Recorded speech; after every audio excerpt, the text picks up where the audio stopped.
Good morning, everyone. Welcome to day 4 of Connect Karo 2021. Today, we have actually 3 parallel sessions going on right now. This is the session on climate action in cities. So I welcome all of you. We have an exciting 3 panels lined up for this conversation in the morning. Just wanted to sort of briefly give you the context of what we will talk about today. Several now 126 smart cities and other cities have been involved in using the CSCF framework prepared by Ministry of Housing and Urban Affairs. And using this, many of you are preparing the climate action plans. So I think the first session will be on preparing climate action plans. How can you do better? What have we learned from different places? But then preparing the climate action plan is the first step in mainstreaming climate action in our cities. We really need to take this plan to projects. And I think we'll talk a little bit about the process of going from plan to projects. Projects can be of 2 types. I mean, every city is implementing projects on roads, on buildings, on sewage treatment plants. I think each of these projects have tremendous opportunities for both mitigation and adaptation. So some projects might emerge out of what the findings are of the plan, but there are a lot of opportunities also, ongoing projects where we can sort of bring these dimensions of climate action. So I think we have to keep an open mind and try to see how can we make sure that every action we take in our cities has an element of climate action embedded in it. And typically what happens is, for any project you prepare, and in a city you need a detailed project report, a DPR, and you need finance. And I think we have already started. I mean, and you need expertise. I think as you start to do these things, some of these things, there is a lot of evolution of technology. There's a lot of evolution in business models, because you also want to make sure these projects are sustainable over time. So if you're designing public-private partnerships, if you're designing intelligent tariff systems, all of that requires a good amount of expertise, not only the technical expertise, but also the business model expertise, the designing projects expertise. And I think, one of the good examples we've seen also from MP is how they actually tendered all 7, control centers in one tender, right? And they were able to then negotiate a better price. They were able to use the right kind of expertise to design their command and control centers. But it's not possible within a state a lot of times for similar projects to there. But if you look at all the 126 cities, I think there will be a good opportunity to see if certain amount of projects could be pulled, whether they're on waste treatment. So the last session is actually going to talk about, can we create some kind of facilities, right? Whether it's for project preparation, where you will have the best in class expertise to help you design your projects, or actually to access finance, right? So a lot of times how you finance a $40 million project versus a $120 billion project, and the requirements are very different. And so if we can pool 10 $40 million projects or 10 waste treatment projects, I think we can design also sort of we can then sort of, the financing can be brought from various sort of multilaterals, etc., much easier. So these kind of pipelines of financing also could be explored. So the last session we'll talk about, if there is an opportunity across smart cities across the country to see if some kind of pull facilities. It has been attempted at the state level, but can we do it much more with sort of specialized project level, those kinds of things. So I think that will be the last conversation. And I think, of course, all of this, we need lots and lots of capacity building. But I think today's conversations will focus then on climate action planning, moving from plan to projects, and then actually project preparation, project financing, so that we can really hit the ground running and translate sort of this early assessment work that we have done into some real action in our cities. So with that, I will wish good luck for all of this, all of the panel discussions that will happen after this. And for that, I will invite my colleague, Prerna Mehta. Prerna is the Associate Director for Urban Development at the WRI-India Ross Center. She has been working extremely closely with the Ministry of Housing and Urban Affairs through this sort of climate smart cities assessment framework work. And so over to you, Prerna. Thank you very much. Thank you, Madhav. Good morning, everyone. Thank you, Madhav, for setting the course of this session. We've had splendid 3 days of Connect Karo so far, with eminent speakers highlighting the urgency of climate change considerations in our development approach. India ranks 7th in Global Climate Risk Index 2021, making it one of the most vulnerable countries to climate change impacts. In 2018, the World Bank had shared that 2.8% of GDP could be the cost of climate change impact for India.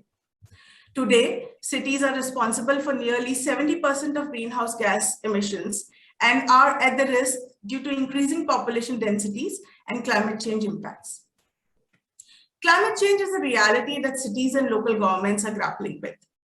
In the past 3 decades, we have seen several extreme weather conditions affecting various cities across the country, causing economic and livelihood losses. It is notable that the frequency, intensity, and severity of these events have increased significantly. While being the most vulnerable, cities are the engine of economic, social, and cultural growth. Hence, they are in a tactical position to offer contextual solutions and develop strategies that are more inclusive, innovative, and sustainable to combat climate change impact. This is also reflecting in global and national climate action discourse that has evolved with more focus on sustainable development.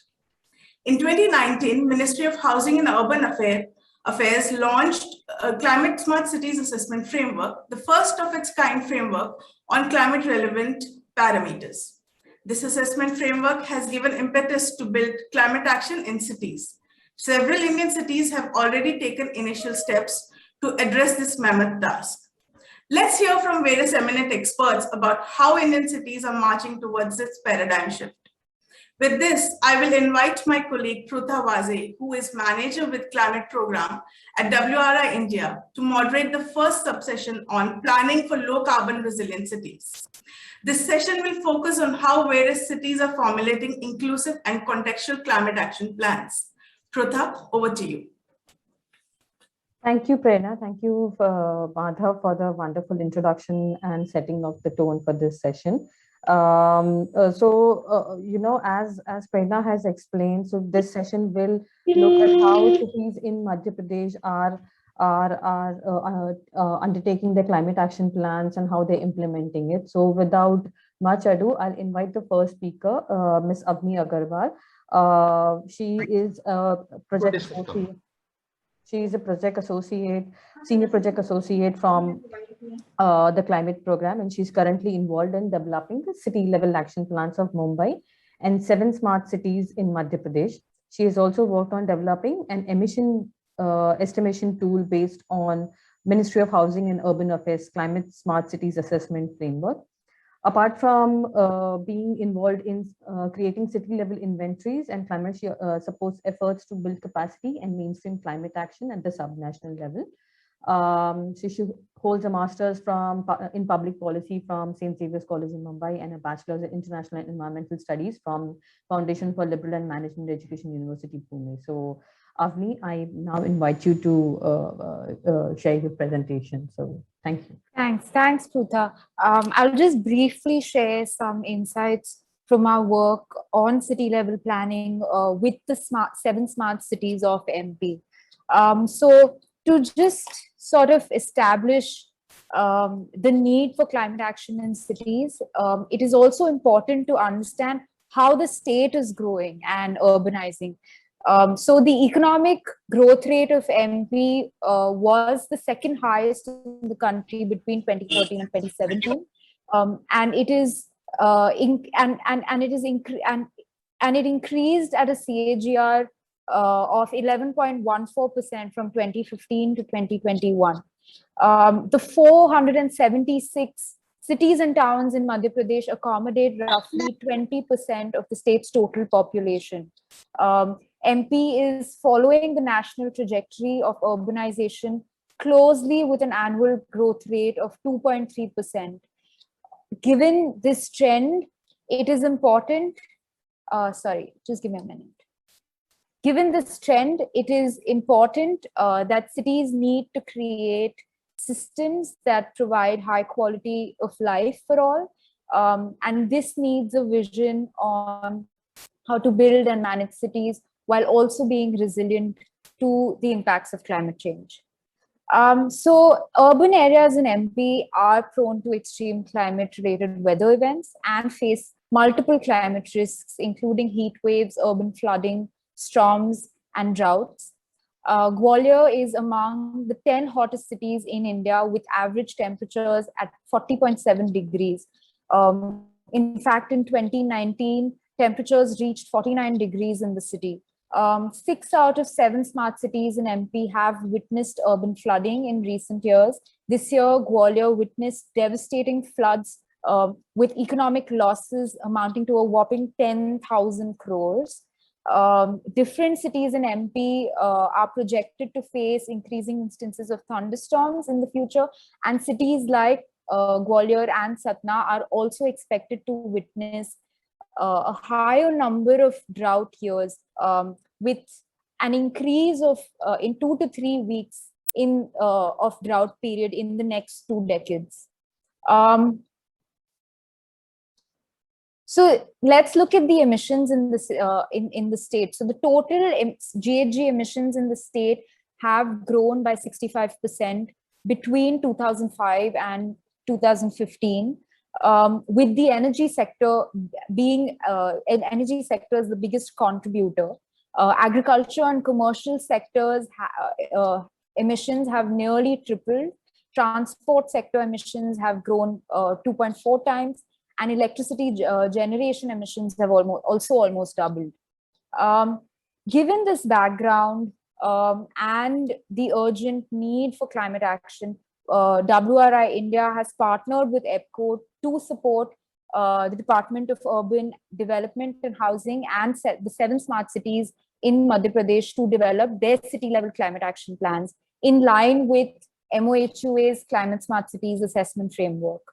So to do this, we adopted a 4-step approach. A city-level planning workshop was organized in Feb 2020 last year, with participation from smart cities and the different line departments to start a dialogue with different stakeholders and seek their inputs on, how we should go about this. This was just before the pandemic. Post that, we use secondary research and these consultations to map the institutional setup and the policy landscape in the state and understand the regulatory environment, understand ongoing initiatives and the socio-economic profile of these cities, and identify key climate risks and the cities' developmental priorities. So the brainstorming workshop and this secondary research helped us establish a local context. In the second step, extensive desk review of CSCA reports, smart city proposals, government reports and documents was undertaken to identify key issues and gaps in achieving the current priorities. A bucket list of solutions was developed, which has been detailed out in the draft plans that we submitted to each of these cities earlier this year in March. We are currently in the middle of the prioritization and sectoral pathways development stage, which will be done through in-person stakeholder consultations. The inputs received through consultations during the prioritization stage will be used for developing implementation plans and also sort of finalizing the 7 city-level plans of these cities. So, I mean, the state, along with its developmental priorities, along with the state's vision, we also wanted to understand the developmental priorities, the environmental, economic, and social priorities in the state. Although MP is an agrarian state primarily, the urbanization rate in MP is following the national trend. So, I mean, the urban areas in MP must provide equitable access to jobs. And at the same time, reliability of service delivery must build resilience for the citizens in these cities. And solutions must promote climate-friendly practices too. Cities in MP have sort of undertaken several initiatives that help improve air quality, reduce GHG emissions, and help create jobs. For example, Indore has reclaimed 100 acres of land worth 300 crores through bioremediation. Gwalior and Bhopal are taking active steps towards becoming solar cities. Indore and Bhopal have already established well-functioning BRTS networks. And these BRTS networks present a great opportunity to decarbonize the public transit systems in these cities.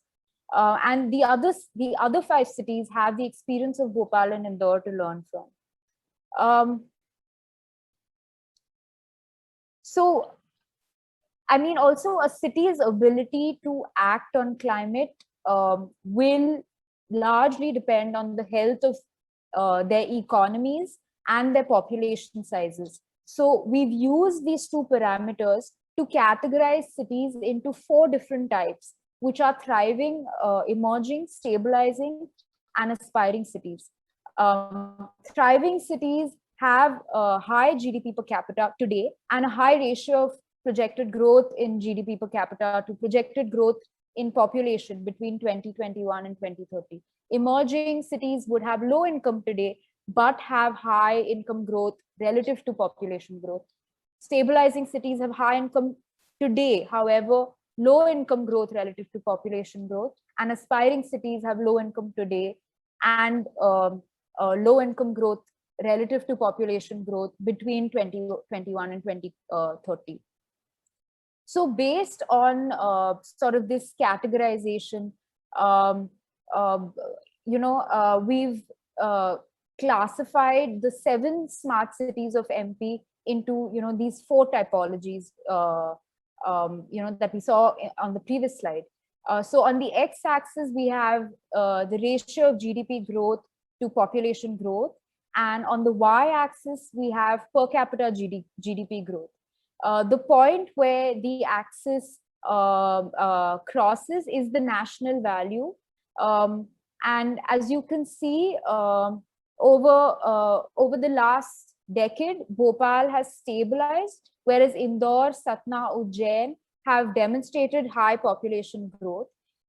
In 2030, Jabalpur emerges as a thriving city.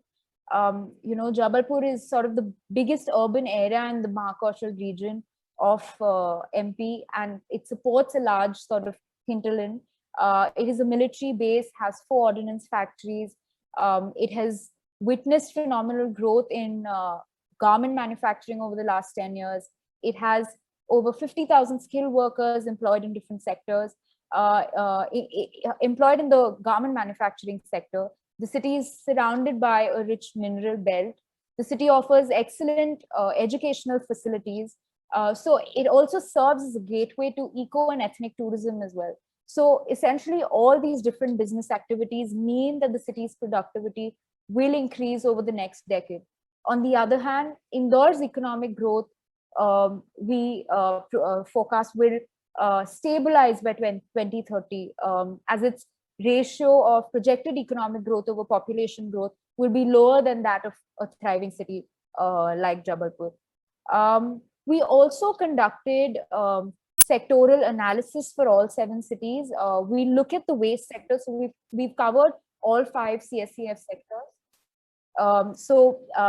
We'll just look at the waste sector. So the chart over here shows CSCF score on the x-axis and the waste generated per capita on the y-axis, with the bubble size representing the population of the city. The violet line, as you see, shows India's average waste generation, which is 40.22 kgs per capita. Except Sagar, all other smart cities in MP generate higher waste per capita than the national average. However, even with high waste generation, cities in MP have scored well under CSCAF, and this is a result of the initiatives that have been undertaken within the sector. I mean, Indore, for example, has the highest waste generated, as you can see, per capita, but is also the cleanest city and has the highest score in the waste management sector. So Indore has 0 waste initiatives, which sort of set a benchmark for other cities to follow. And more recently, IMC has employed over 700 garbage pickers to provide formal livelihood and income opportunity, wherein their daily wages have doubled. They've been provided with Provident Fund benefits. They've been provided with medical benefits. However, within the waste sector, getting accurate and detailed and updated city level data for the waste sector has been a challenge, especially to understand the amount of recycling and its segregation rates that may or may not be taking place in these cities. With increasing urbanization, these cities are likely to generate more waste. So, this sector becomes important as well. So we've identified some priority sectors for each of these cities. So, I mean, as you can see, for Bhopal, energy and buildings and waste management is our priority sectors. For Indore, mobility and water become important sectors. As you know, Indore has congestion issues. Indore also is a water stressed city. Just to sort of take everybody through some of the common action areas that we've proposed in the plans, I guess I'll only sort of emphasize on one, which is institutionalizing and establishing city level climate cells, along with different sort of common action areas that we've identified in the transport sector, in terms of establishing a non-motorized transport cell, tackling non-revenue water, and so on and so forth. And just finally, some of the key learnings from our work have been, it is essential that coordination and financial mechanisms, leadership, data and information, and policy frameworks are sort of become important to mainstream climate action. However, in case of MP, data and information has been a major gap across all cities except for Indore. At the same time, leadership demonstrated in these cities has enabled extremely meaningful action. And I'll just end with the last point, which is what we've realized is socio-economic inclusion in these cities will be key to successful long-term implementation. So I'll stop here and thank you so much. And I guess we'll move on to the panel. Thank you, Avni. Thank you for introducing us to what the 7 cities in MP and what efforts are they taking towards meaningful action, as you said, towards adopting greener steps towards mitigation and climate mitigation and adaptation. I now invite Mr. Rishabh Gupta. He's an IS officer of the 2014 batch and the CEO with Indore Smart City Development Limited. Mr. Rishabh has diverse experience and has worked with the Royal Bank of Scotland and thereafter as a software analyst in its global banking and marketing divisions. He also has worked at the Augment Systems as software engineer before joining the Indian Administrative Services. He is currently heading the Indore Smart City initiatives under the flagship programs of Ministry of Housing and Urban Affairs, and he envisions to make Indore sustainable and a safe city that is for all. So I now request Mr. Rishabh Gupta to present his findings and his learnings. Namaskar, am I audible? Yes, sir. Okay, thanks WRI for this wonderful workshop, and I think it is the need of the hour. Before talking about the initiatives that Indore has taken with respect to the climate smart projects, I want to talk about one model which Indore has been a pioneer in, and now we have modified this model so that we can take into the scope all these cities as well as the rural bodies of Madhya Pradesh. So let me talk about that model first.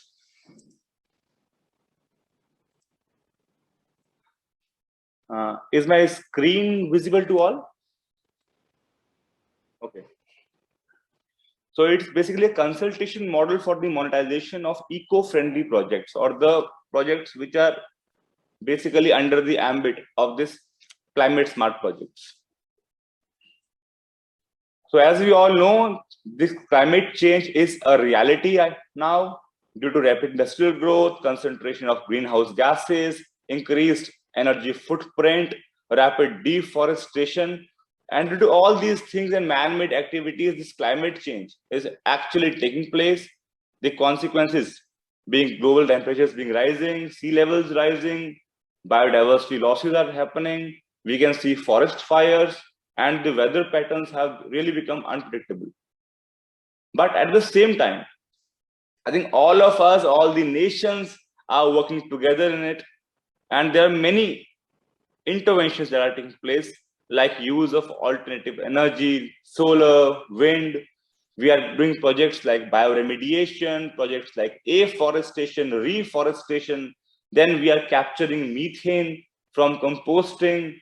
Also, the industries, they are getting better and better techniques, the precipitators, the catalytic converters, so as the pollution can be controlled. And there's a lot of focus on reducing the deforestation. So let's talk about carbon credits. So basically, if we are going into this climate friendly models, what is the push factor? So there was a concept that there should be a market oriented mechanism in order to reduce such kind of GHGs. So the concept of carbon credits came into the picture.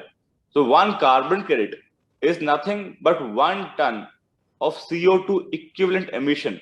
If it is saved, then the corresponding party gets 1 unit of carbon credit. So these certificates or the carbon credits are issued to the developing countries, to those projects that are involved in the reduction of GHG emissions. And carbon credit, by the way, is a tradable commodity. It's like a share. You can sell the shares. So currently the price of carbon credit is around $2. It can be earned by organizations like local bodies, both urban as well as rural, smart cities, even government departments, those who are doing such kind of projects, which are enhancing the quality of environment and reducing the GHG emissions. So this is basically what carbon credits are. Now, what are the opportunities and benefits if we take part in this particular carbon credit market? First, we are getting additional source of revenue with no additional capital investment. Basically, with the existing projects itself, if we go and project such kind of efforts to the international market, we are getting additional source of revenue in the form of carbon credits. Second, if an organization earns carbon credit, it automatically improves the goodwill and the reputation for the organization, because it is a reflection. Basically, such an organization is pursuing efforts towards saving the planet. Third, it is a good way to earn forex. And lastly, there are many projects which are bound to fail because of lack of funding, or at least viability gap funding. So such kind of carbon financing ensures that such kind of projects see the light of the day. So these are the opportunities and benefits of carbon credits. So now the big idea, can the concept of carbon credits be used to make revenue by institutions like urban local bodies, panchayati raj, government departments, industries, etc.? Okay, to answer this big idea, let's look at the journey of Indore Smart City in carbon credit market. We started working around 3 years ago. In the first phase, we only registered 3 projects. First, the composting project. We were basically using the segregated wet waste in order to make compost. Second, the biomethanation projects, in which we were capturing the methane out of the composting process and using that methane after compressing as CNG in our own vehicles.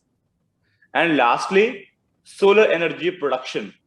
There were around 1500 kilowatt projects and a proposed 100 megawatt plant that is coming up in the near future.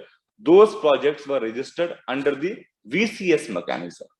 And after the lengthy process of validation, audit, verification, and we finally were able to generate 1.7 lakh carbon credits. At that time, the price of the carbon credit was around $0.35. So for that period of October 17 till June 19, we received a total revenue of around 69 lakh of rupees. Indore also got the unique recognition of being the first urban local body in whole Asia to tap this carbon finance. Also, in the second phase, in these very projects only, the same projects were audited, and now we are expecting around 3 crores of revenue. How this revenue is increased? Because the price of carbon credits has gone up from around 0.35 USD to more than 2 USD as of now. Also, we are registering new projects like STPs, decentralized composting plants, plastic recycling projects, LED lighting. All these projects are going to earn us a good share of carbon credits and thereby forex. Now, what about other projects? The scope is really wide. Starting from renewable energy projects to solar photovoltaic cells to small scale hydro projects to energy efficient projects like going for LEDs or energy efficient cook stoves to transport projects shifting to electrical vehicles, metro rail, BRTS, then waste handling and disposal. For example, solid waste management, we can go for wet waste management, we can go for biogas based projects, we can go for animal waste management. Then there are a lot of scope in afforestation and reforestation under many schemes like Manrega, and Nigam itself initiates many schemes of afforestation every year. Then we have plastic collection, segregation, and recycling. Then industrial interventions are taking place at a very rapid pace. So all those things, and especially cattle management also. The projects like GoCast, in which we are making a wood-like structure out of gobar, or Gobardhan scheme, in which we are making biogas out of gobar. So this is a small list. It is not by any means an exhaustive list. There are many more means in which we can go and participate in this market and earn revenue. So now the big question. So basically making money through this carbon credit seems fairly simple and easily achievable. If Indore has done it, anyone can do it. But then where is the difficulty? Why is not everyone making money out of it? So I think there has to be some catch in it. So let's look where the problem lies. In this market, yes, in this market, there are many entry barriers. For example, in registration of a project, we incur more than around 10,000 US dollars. The process flow, as we shall talk about, is fairly complex. There are multiple mechanisms in which we need to decide and invest our projects. Secondly, there is no open trade platform like a NSC or a BSC is there. There are no platforms for trading this credit. Thirdly, there are so high amount of upfront charges in appointment of DOEs, auditors, issuers. And lastly, the carbon credits market is highly fluctuating. This is an example of the process flow. This complex diagram basically shows the various amount of efforts that are being taken in starting from identifying a project till the trading of the project. And also the right table shows the different mechanisms under which we need to study and identify and group the projects. So these are the basically entry barriers. So now let's come to the solution. The solution of these entry barriers is the consultancy model for the monetization that we propose today. So basically ISCDL, the Indore Smart City, will provide consultancy services to any client organization that include urban local bodies, smart city, rural local bodies, industries, government departments, anyone who are doing or are planning to do such kind of projects which are leading to reduction of carbon emissions. The entry barriers like high upfront payments, complex process flows, and trading in this opaque market, all these entry barriers shall be taken care of by ISCDL. And finally, there would be a revenue sharing of the proceeds of the carbon credits. So this is how I explain the consultancy model. So these are the responsibilities of the two entities participating in the agreement. The client organization shall do the project identification with help of course, ISCDL, the data collection in the specific formats that shall be provided by ISCDL, the data sharing for assessment and verification of the projects, the facilitating post-audit project validation. There shall be many interactions with the client organization with respect to the methodology that they have adopted, the actual ground conditions. So they have to answer all of those things. And lastly, there shall be visits of ISCDL teams and audit teams. They have to facilitate. This is the responsibility of the client body. What is the responsibility of ISCDL? Starting with the advisory on the project identification, preparation of specific formats in which we need to provide data. Thirdly, the assessment and the verification of the data, the identification of the correct mechanism in which we have to register the project, then the project registration. The stars and indicates it includes fees which shall be borne by Indore Smart City. Then we have appointment of DOE, organizing audits, project validations, identification of platforms, trading of carbon credits, and finally the payment of issuance fees. And then after we get the proceeds, we shall be sharing the net revenue with the client. If we talk about the process flow, this is the process flow. The signing of, it starts with the signing of agreement or an MOU between the client organization and ISCDL. Then we identify the project together. Then we prepare the template. Then the project data is gathered by the client. The red sign indicates the work done to be done by the client. The blue box indicates the work to be done by ISCDL, and the mixed box indicates the work to be done by synergies of both the bodies. Then we shall do a feasibility check, then the identification of mechanism in which we have to register, then the project registration, then we appoint the DOE, we do the audit of the projects, we'll do the project validation. Afterwards, we submit the project to the regulatory authority. The regulatory authority then issues the carbon credits. Then we pay issuance fees and bank charges, and then we get a gross revenue. After the deduction of these fees, what from the net revenue, we deduct the registration fees and the auditor fees. So what we get at the end, that money is shared between both the parties. So coming to the last point, what are the benefits to the clients in this model?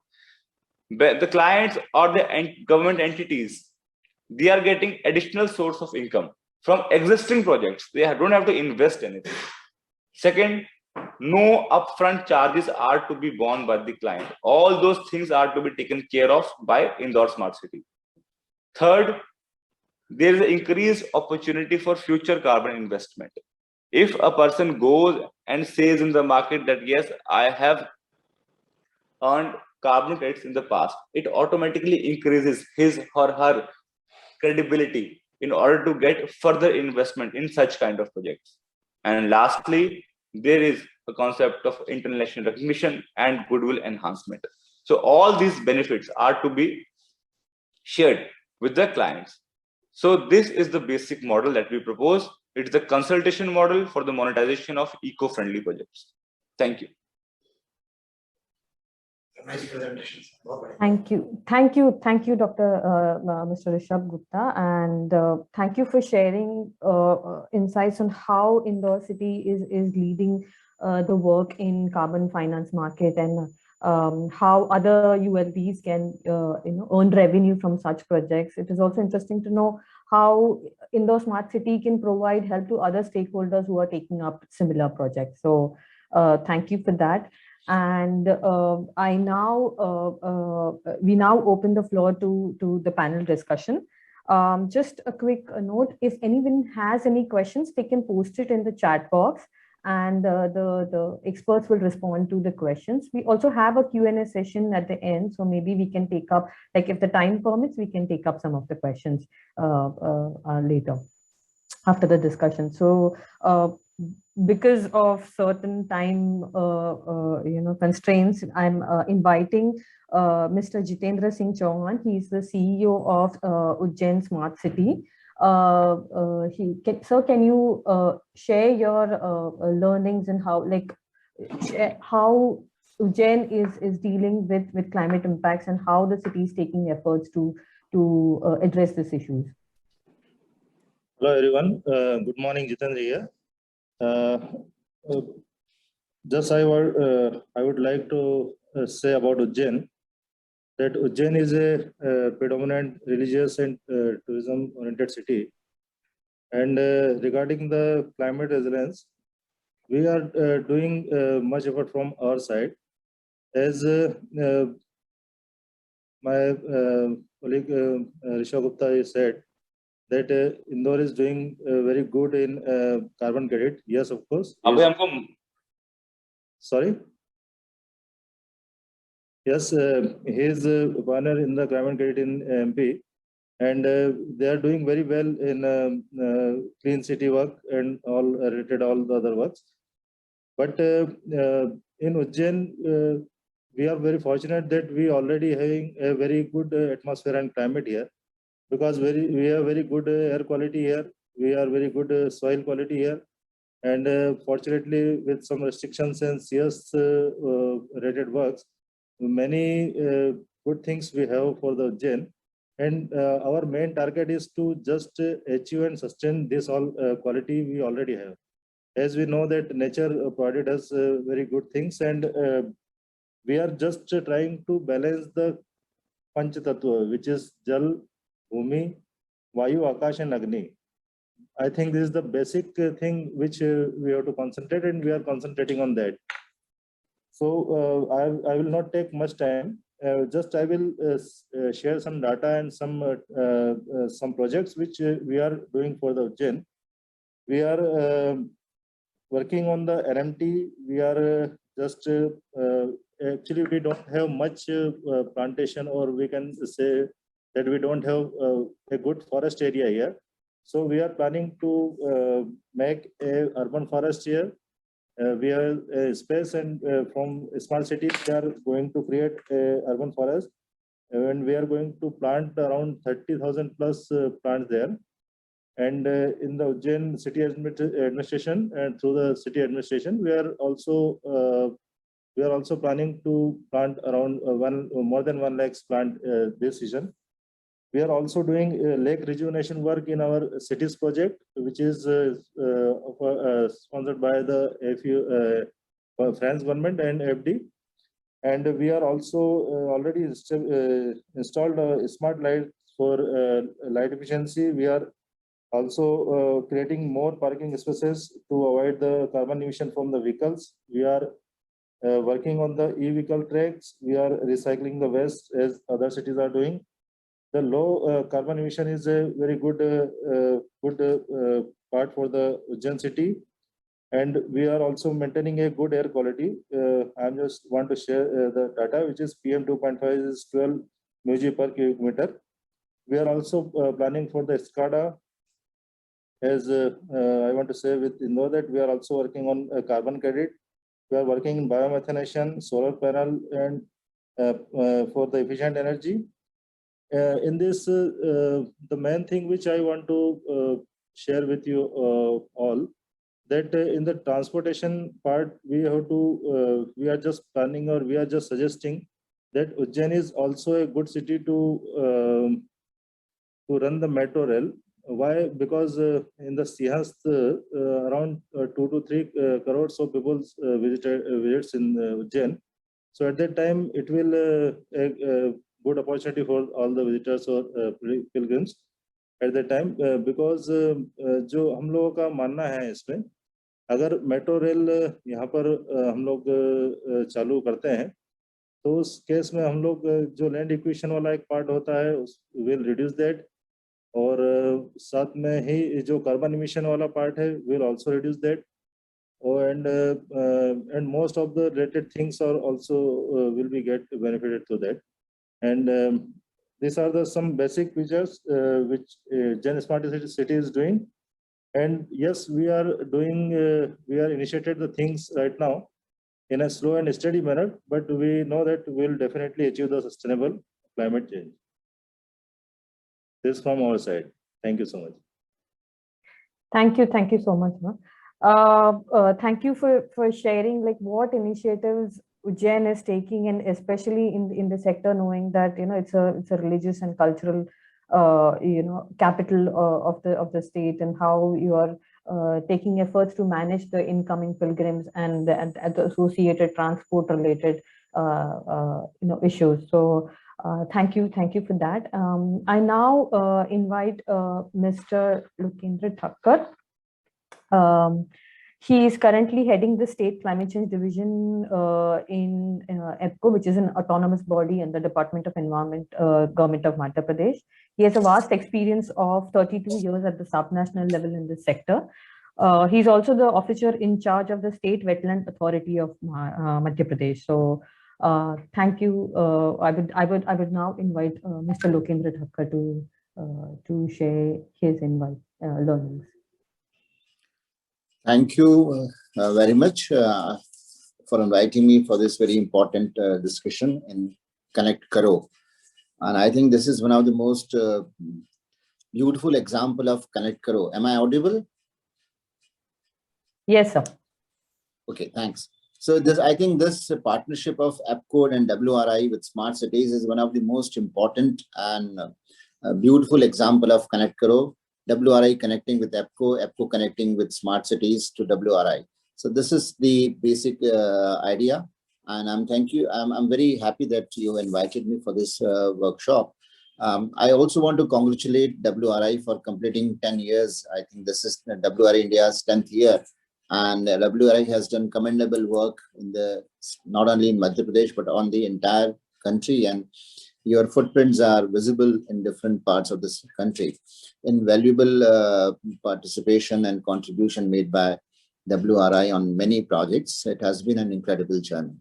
So I'm very happy that we at EPCO have been partnering with WRI for last 6-7 years, and it has worked with different verticals of WRI, and it has been again a very fruitful experience and meaningful partnership.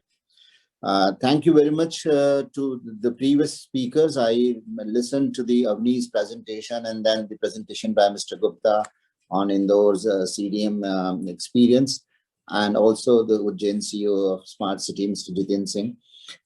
I must say that smart cities of Madhya Pradesh have been doing very incredible, fantastic work, and they have bagged national awards. This year's Smart City National Awards, I think MP has bagged about 11 awards in different categories, including environment and climate change, especially in the carbon credits project of Indore, or be it the project of solar panels on the upper lake. There are many examples where they have been able to do some innovative work and create some examples which people can sort of follow. But I just want to say that this is not enough. We have to do a lot. And MP is one of the second largest state in the country, and these 7 smart cities are going to set example for the cities which are not classified as smart cities, but they are equally important. So I must say that there is a lot of things that the urban sector is expected to, and there is a lot of expectation from them. Coming back to the basic idea of why we partnered with smart cities and WRI, I just want to inform that there is a state knowledge center at the Department of Environment, Government of Madhya Pradesh, and our basic job is to connect these interdepartmental organizations. Also, we are creating knowledge, we are collating knowledge, and we are also disseminating knowledge. And building capacities of different departments on climate change issues is one of the important tasks that we are working on. In that context, we started working with smart cities, and we have the State Action Plan on Climate Change, which also mentions as one of the important strategies in urban sector that we have to work with these smart cities. Now, I just want to inform 2 points. One is that while we are developing the State Action Plan on Climate Change, which is under revision, and not only Madhya Pradesh but also other states are revising it, these state action plans have to be aligned with the national determined contributions, the NDCs. And NDCs are, of course, there are adaptation related goals also, but basically NDC addresses to mitigation. That means reduction of greenhouse gases, and then how to reduce the greenhouse gas and also to make our cities climate resilient. These are one of the important aspects. Now, state action plans on climate change, very recently we got to learn from the ministry that there would not be any additional funds available for the implementation of the state action plans on climate change. What does it mean? I mean, how do we understand this directions or this advice from the ministry? This actually means that we will have to work more on convergence. We will have to create innovative opportunities for the implementation of the state action plan on climate change. And I think smart cities offer such opportunity because they have financial resources given by the government of India. So it is a challenge for the people who are working in the climate change space, that how best we can mainstream and integrate climate change concerns into the ongoing infrastructural development projects like smart cities. And therefore, it is more important for us to mainstream and integrate climate change concerns in these smart city initiatives.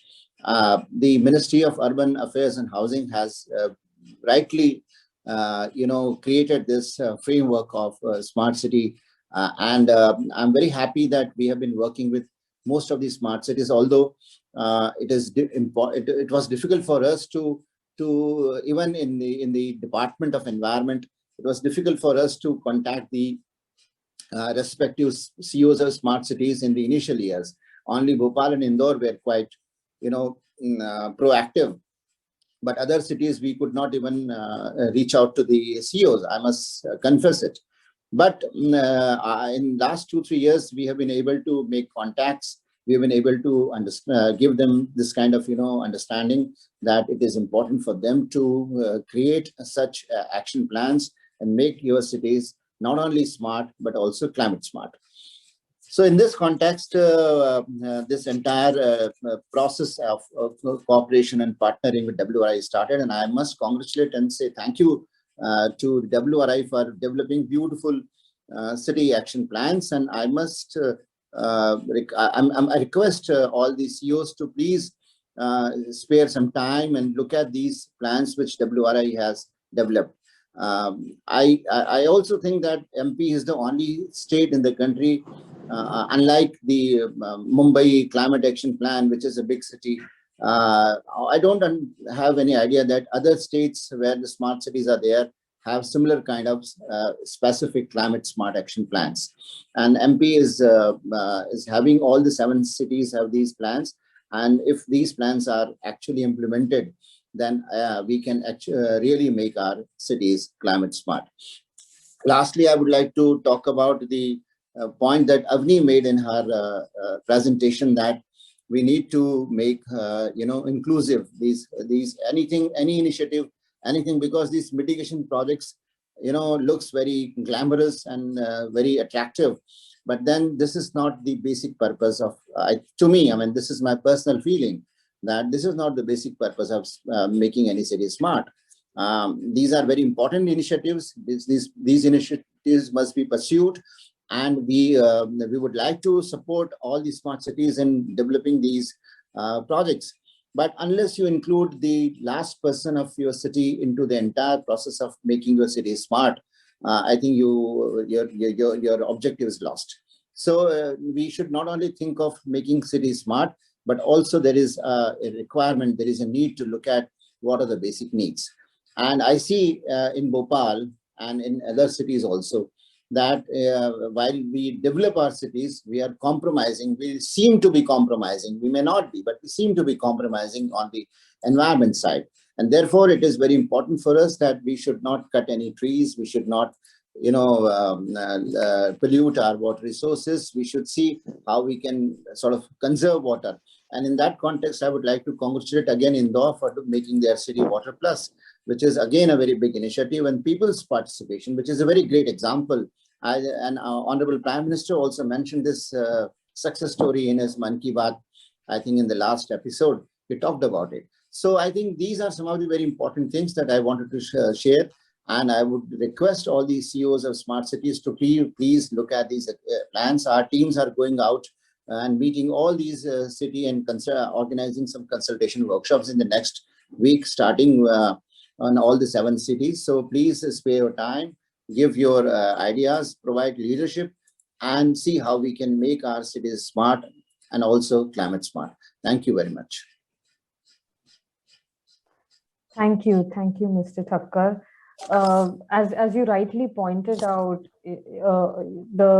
although there are guidelines and action plans at the state level, also the city level action plan need to align with the state level action plans and the guidelines. So and how the cities can help the state in achieving the national and the state level, the subnational level targets.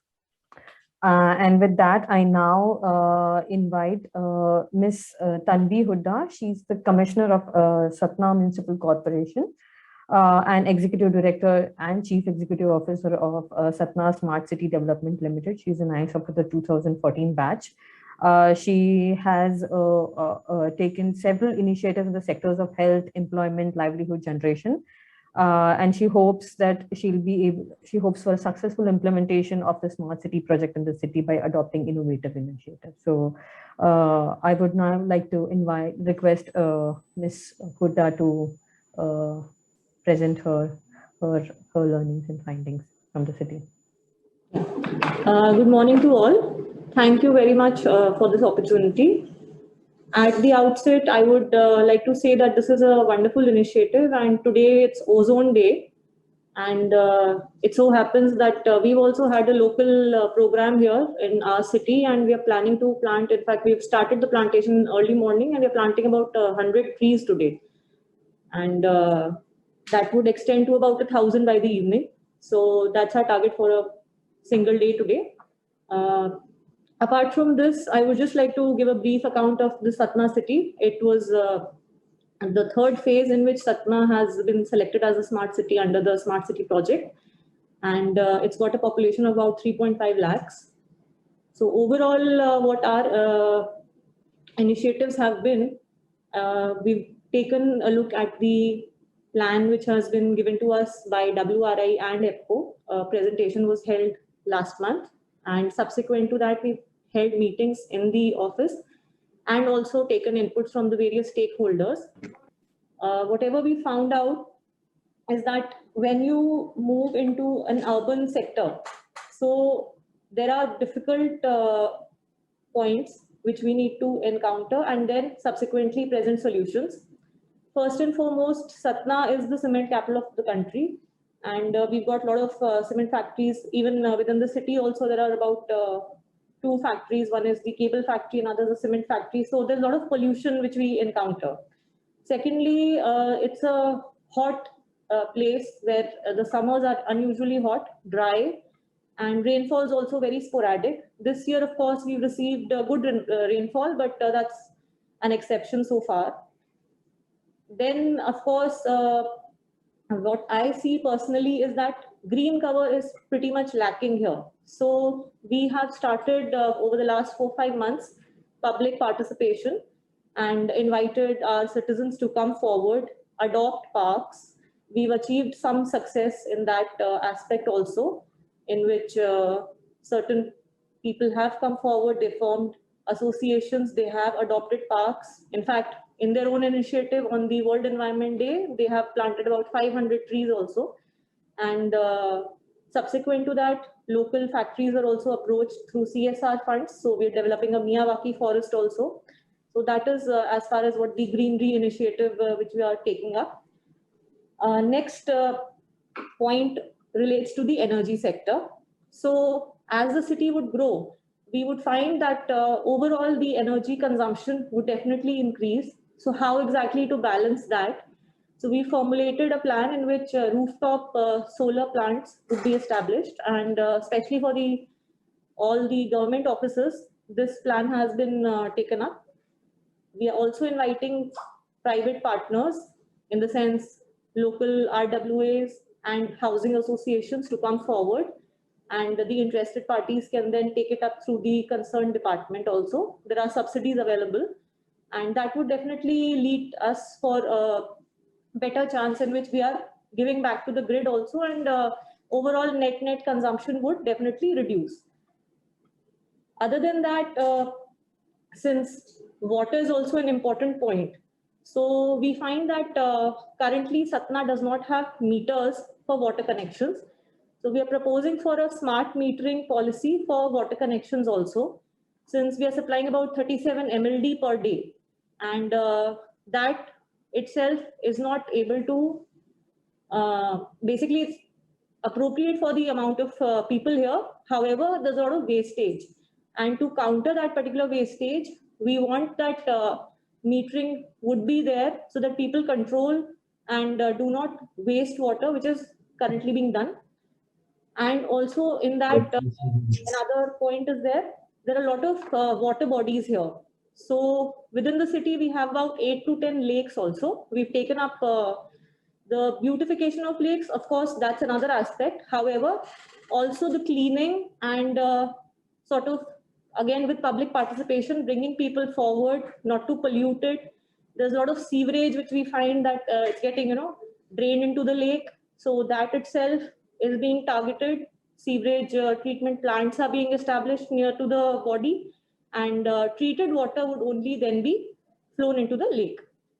Apart from this, in the transportation, we have also started an initiative in which public is promoted to take public transport rather than going by their own. And currently we have a set of 8 buses which the Nagar Nigam or the corporation runs. And along with that, battery operated 3-wheelers are also being promoted. There are people who've come forward, about 100 plus battery operated 3-wheelers are also there.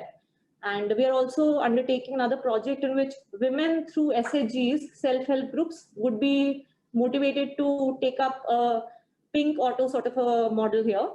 And mostly what we find that since Satna was a bit slow in the sense that, we've still got a lot of scope, and overall there are a lot of points in which how we can initiate change which can also impact the environment in a positive way. So these are a few of our points, and mostly through public participation is what we are trying to achieve.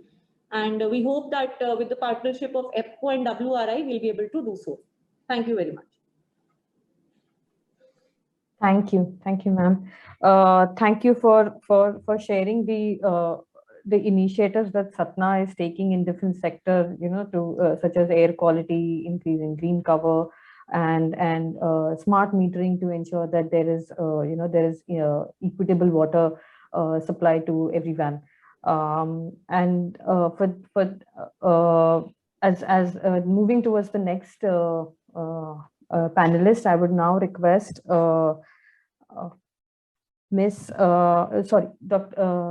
Rishabh Gupta. I think I've already introduced him. If you would like to, he would like to say a few other initiatives that Indore has taken towards smart city and towards making Indore climate resilient. Okay, thank you. Am I audible? Yes, sir. Okay. So basically, Indore would like to talk about 5 major projects that we are doing with respect to climate smart activities. First is the sludge hygienation project. This is a very aspirational project that we are going to do. So what is sludge hygienation? First of all, as you must be knowing, that Indore has recently bagged the award of being the first water plus city. When we say water plus, we mean that all the sewer of the city is being tapped, and that sewer is directly going to the sewer treatment plants, and not even a single drop of sewer is flowing into the water bodies or the open lines. So in the STPs, finally what we get are 2 things. First, the clear water, which is good enough to to be sent back to the rivers. And second is the sludge. Sludge is basically what we use as an input of this sludge hygienation plant. We dry the sludge, then we compress the sludge into small cakes. Then through a assembly, we pass this sludge to a bunker in which cobalt-60 radioactive material emits gamma radiations. These gamma radiations kill the bacteria in the sludge. Then the sludge is further taken to the hoppers where we spray the bio-NPK fertilizer. So after this spraying, this sludge actually converts into a commercially usable fertilizer. So this is a sludge hygienation project in which we are actually implementing the concept of waste to wealth. The second project that we are taking a deep interest in is the plastic recycling. Indore is one of such cities where we really actually do the segregation of waste. More than 95% of wet waste is wet, and more than 95% of dry waste is actually dry. There is no mixing.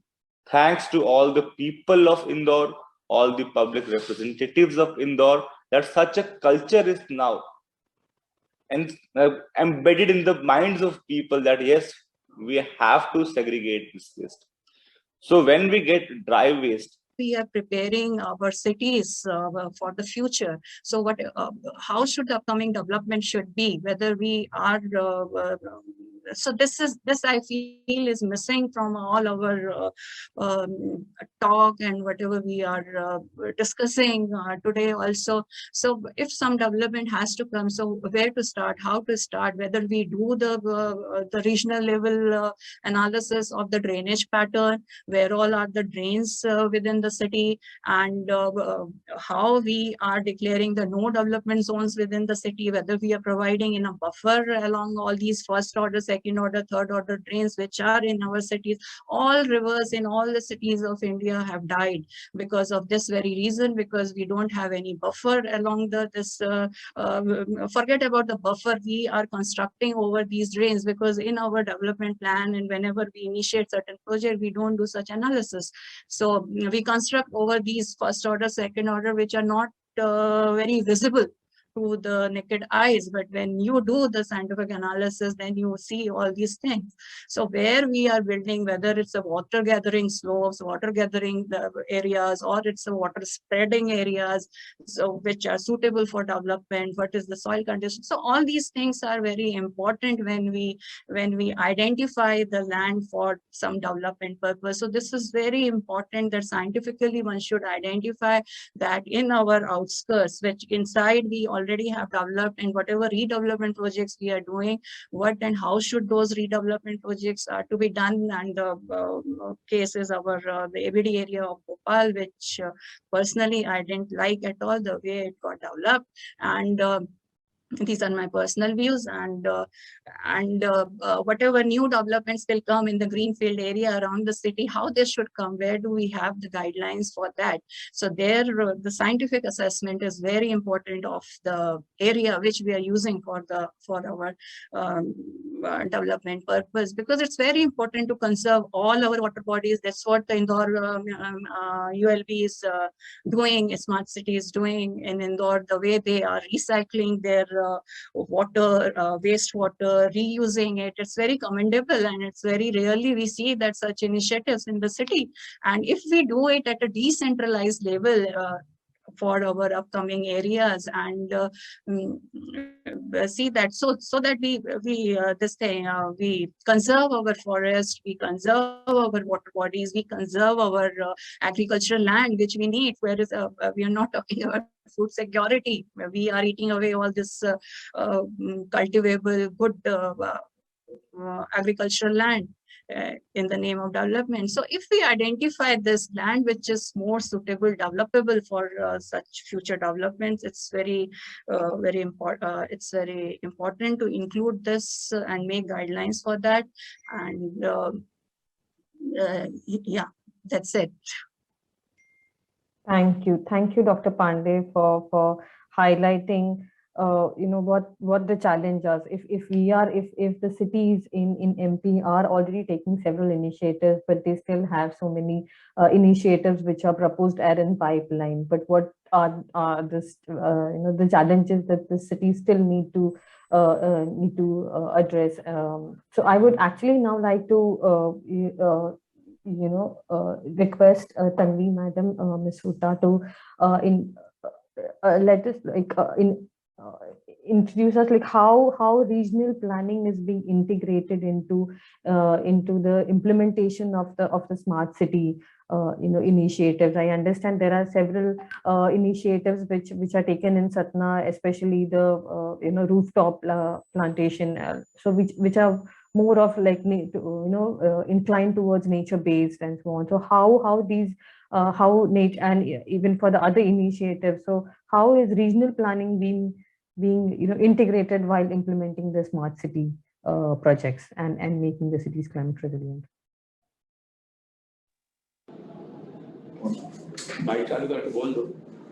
Ma'am, it's on an important call. She will be joining in a minute. Okay. Then in that case, maybe Ms. Thakkar can he highlight like how these aspects are taken into consideration when the smart cities are, or if in case Dr. Gupta is or Mr. Gupta is available for to. Hello.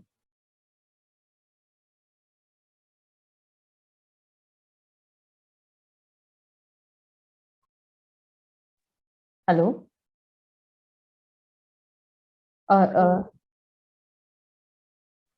Okay. Um, in that case, then I would like to actually pose a question for Dr. I think Mr. Thakkar is also not available. In that case, I was just maybe trying to see if he can. Okay. Gupta is also busy. Hello, Mr. Gupta.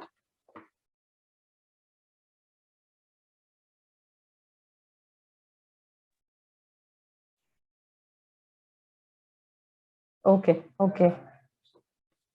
I would, Mr. Thakkar. Yes.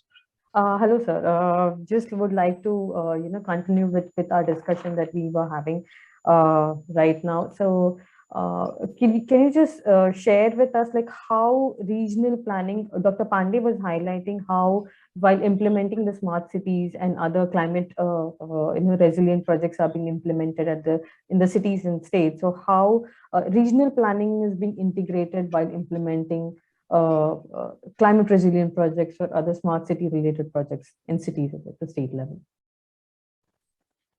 Okay, thank you for asking this question. And regional planning is a regional plan is a subset of the total city development plan. And Indore has a master plan which you call the city development plan or master plan. It is in place, so they can always prepare their regional plans. But in Bhopal, we don't have a master plan, approved master plan as yet. It is in the process. And so unless we have a overall city development plan, and this issue, I think, has been, everybody is in a sense struggling with that. How can we have, because one city cannot have multiple plans. And this is a challenge before the city planners and urban administrators and policymakers and political masters, that for one city, we should have one plan, which can be implemented by multiple agencies. But right now, we cannot work in isolations. We cannot work in silos. And this is what the challenge before the city management is. Look at the conditions of roads. Recently, we read in newspapers The roads are being maintained by multiple agencies, and this multiplicity has its own merits, but also has its own, challenges and demerits. Therefore, if we are able to create one comprehensive, integrated, you call it inclusive, whatever, one plan everybody agrees on, and then regional plans can be made out, and then each and every stakeholder can take up certain projects based on their own departmental priorities and domain expertise. So working in tandem, working with all the agencies looking for the city development is a challenge. And I think smart cities as a special purpose vehicle will certainly find some answers to this. Right. Yes, yeah. Yes. I'm just wrapping up. I just got the cue. So, understanding that we're running short of time, I would like to now just summarize, and few key takeaways for this session. So basically, we from the entire session we did understood like how different आप cities are inclusivity taking. की बात कर रहे हैं, smart. So how different cities are taking initiatives, different initiatives in different sectors towards making these cities smart and climate resilient. But what I think is key to implementing these projects is how to integrate nature-based solutions in this, and how public participation can be enhanced so that we ensure that the core benefits are reaching to all the beneficiaries, and we have efficient implementations of these projects. And I think with that we can end this session. I thank all the speakers and panelists and the participants for joining us for this session. And yeah, I think that's it. So thank you everyone. Thank you, Pruta, and Thank you. distinguished Yeah. speakers for an insightful session. Since we are short on time, without further ado, I will move on to our next session on plans to projects.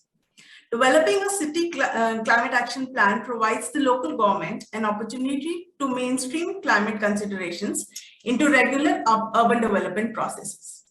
The key to successful implementation of required climate actions is the mainstreaming into sectoral development plans, projects, or DPRs.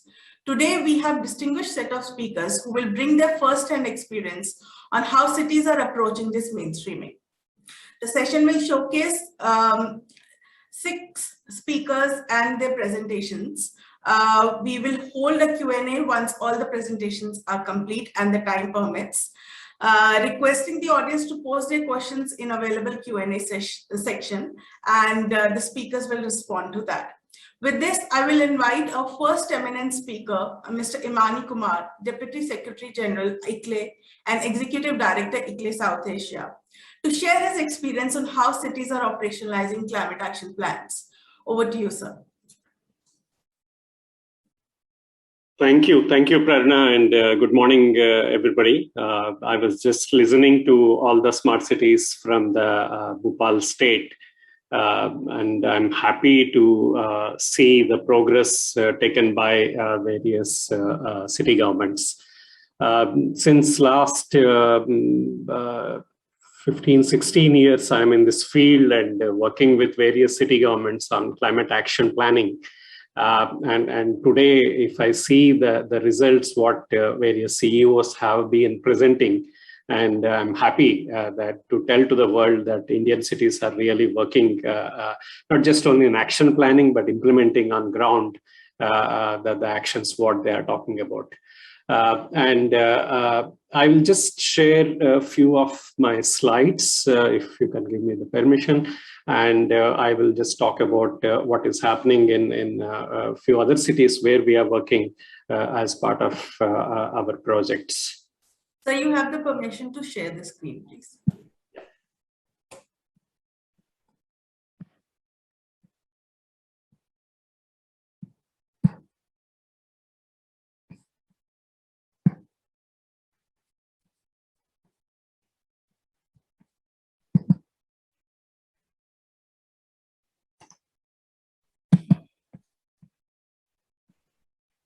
Can you see the screen? Yes, sir, we can.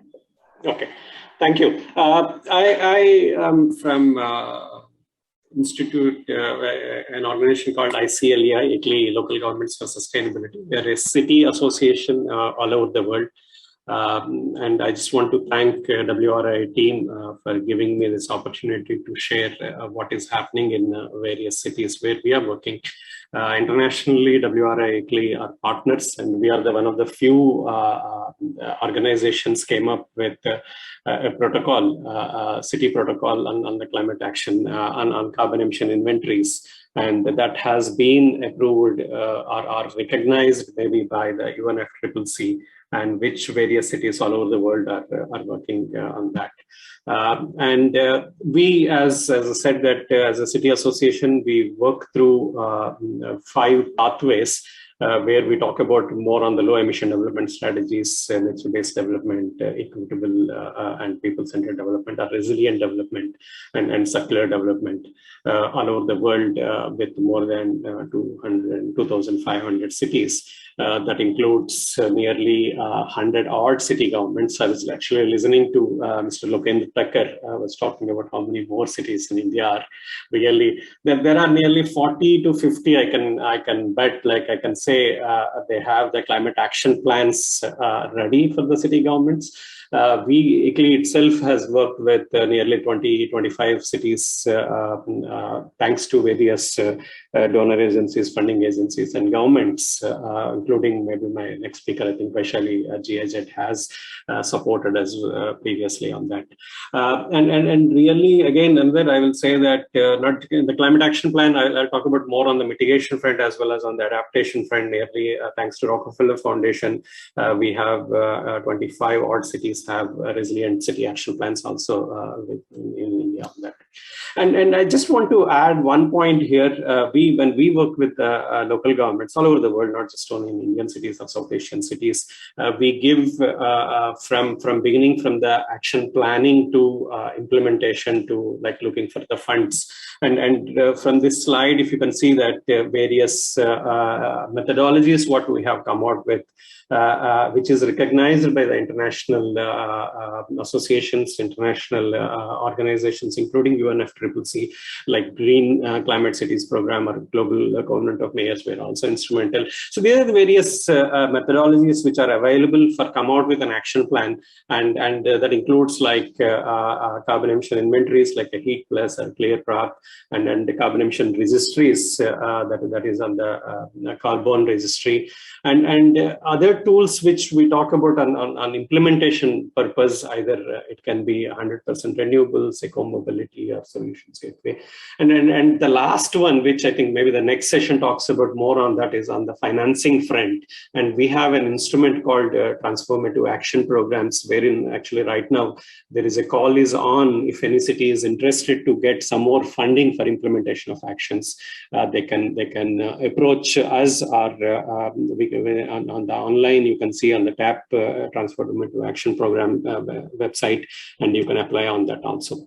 And what I see is, as I said, that since last 15-16 years, I can still tell you that the first meeting I had with the mayor of Bhubaneswar way back in 2001, and when I approached him, Mayor, actually we want to help you out on the climate action planning and climate action implementation. Mayor was not happy that we were asking for time, actually. But I told him that when Mayor, if I can save you some money from your budget, he was happy, and he told his PA saying that not to be disturbed for next 1 hour or so, because I want to save some money for the corporation. So this is actually the link to the financing, link to the link to the daily activities where I will say the climate action plan can be implemented, actually. And I think the Indore and Satna and all of them are clearly saying that how how they are taking it forward of implementation of activities, not just only a planning on that. And next 3-4 slides, I talk about some of the actions which we have shown it recently in few more cities, which you have already heard. One is like Thane Urban Flood Alert Network. Recently, 2 months back, we have augmented the process. This is the early warning system. Half an hour before the flood or the high tide comes into the city, these sensors will alert the city government. And I'm happy that on the 16th of July, when we inaugurated, like 2 days before we inaugurated on the 16th of July, when the high tide, the flood has also have come, it has actually detected that flood. And all these 6 cities now on the real-time monitoring system, they can see that, and it has also been linked to the command and control center in the Thane, and the city is getting advantage of looking into the flooding areas and taking actions on that. So this is another initiative which we have given, that the right now testing period is going on for 3 to 4 months, and I'm sure that Thane or any other city, if they can go ahead and implement this particular early warning system. Surat used to do that on the flooding thing, and other cities, but these are very tiny sensors, and it will help them out to identify the floods, and in the urban floods I'm talking more on that. The other thing, I don't want to spend more time on this. So this is actually another initiative. I think almost all the cities in India who have now shifted to LED street lighting, thanks to EESL, thanks to Government of India's initiatives. State governments are also part of this particular initiative, and most of the cities, I'll say maybe not all the cities, but most of the cities in various states have really looked into how they can reduce the carbon emissions through the street lighting, which we used to have HPSP lamps. Now all of them have shifted to LEDs, and they're getting fruits out of this particular initiative on that. In addition to that, now maybe household level or community level, this particular initiative is also taking on that. And 2 more initiatives I will talk about. Maybe Indore was not implemented, but this is the second initiative, I will say, in the world by a city of Rajkot. We thought this is the first in India, but Chandigarh has already done that. They have actually implemented a solar rooftop system for the water supply system, actually water treatment system. And this was inaugurated by the previous Chief Minister of Gujarat, Mr. Rupani, and the city. And then what happened here is it's like a co-financing project, thanks to the Swiss Agency for Development Cooperation, who has put in some money, and city has added some money to that. And they have now, this system is running very perfectly for the last almost more than a year now. And RMC, the Rajkot Municipal Corporation, is going ahead with 250 kilowatt power solar PV installation for the wastewater treatment also. And I'm telling you, I think all the city governments, they can see this, and you can go for a PPP model also in this, and you can save your earnings, your spending on the electricity bills, on the water treatment, wastewater treatment, all this through solar rooftop systems on that. The other thing I think Indore has already talked about, and few other speakers previously I heard that on the biomethanation plant, this is again another very good example for the city governments, because on the Swachh Sarvekshan, it's not only just looking into come out with a Sunya ward, it's like a zero waste ward that is compulsory now under the 2021 guidelines. Cities are moving for that, and if you are doing a real a good segregation at your household level, it is very easy. And again, a PPP model, which we have shown it for the bulk waste, either the markets, the vegetable markets, or the restaurants, they can put their investment into this, because they also have to show their treatment facility, and city governments can use this particular facility. We have shown this in the city of Coimbatore, in the city of Udaipur, and actually the Coimbatore city is now going ahead with a 200-ton TPD biomethanation plant within the city on that. So this is my last slide. What I just want to tell you is that it's the mindset in which I have seen it. It has changing it for the various cities, but there are only few examples still now in India. But what I am saying, I think I was going through some of the documentation in the Connect Karo from last 2 days, 3 days. The city has to come out with it. They have to change their mindset, and they have to start implementation on the activities on that. Unless until you do that, unless until you, the city government, city leadership takes their decision, we cannot do on. Nobody can come. WRI or ECLI or anybody, I think even GIZ or anybody cannot come and support you. You have to change yourself on that. And what I also want to tell you is that cities, you start investing from your own pockets first, and start taking it into the next level, to the bigger level. Once the PPP, the private players can see that, okay, you have a commitment, you are invested a little bit, and then they can come also and invest and take it forward on that. And what I also say that is the governance system within the city. And again, I'm thanks to WRI, and I think what I heard for the last few speakers, really, unless until you change your governance structure, not only the mindset, I think maybe, yes, we want to, and I think few of the other speakers talked about the convergence with other schemes, like either it's Amrut scheme or Smart City scheme or Swachh Bharat mission or whatever, like the state level schemes. If you don't converge with that, it's not easy to implement actions on that. And then last 2 points, what I just want to tell you is that I know that as a smart cities, you started involving the stakeholders while you are prioritizing your projects. If you want to take it forward, if you want to make it to the entire city implementation, you have to involve all the stakeholders, all the citizens, all other NGOs, other departments within the city, and also obviously state and national governments, you use that. So bring together, engage with all the stakeholders within the city, and use it on that. And analyze and strategize. I think this point is already proved in so many cities. You have started looking into inventorizing your carbon emissions. You're looking into the resilient planning within the cities.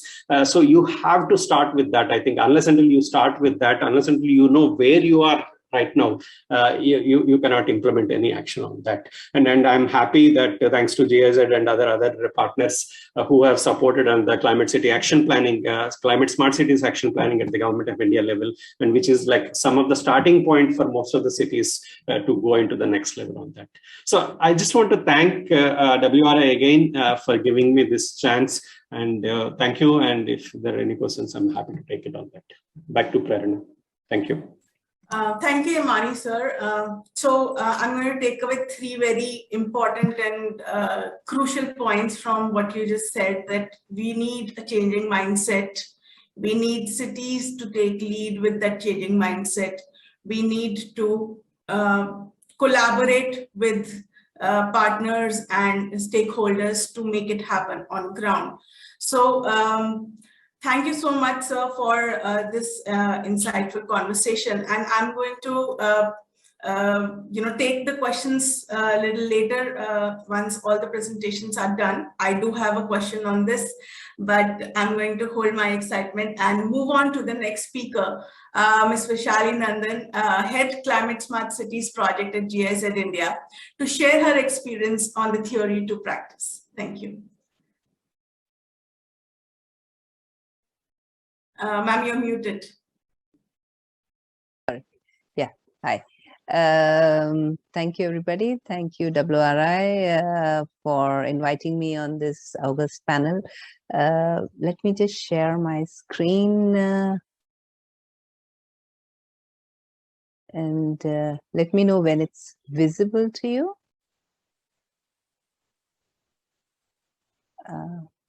Yeah, I hope it's visible now. No, it's not at the moment. Can you just reshare?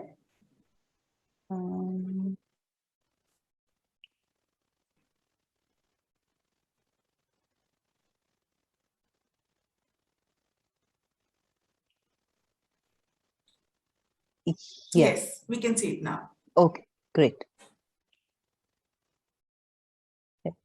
Thank you so much.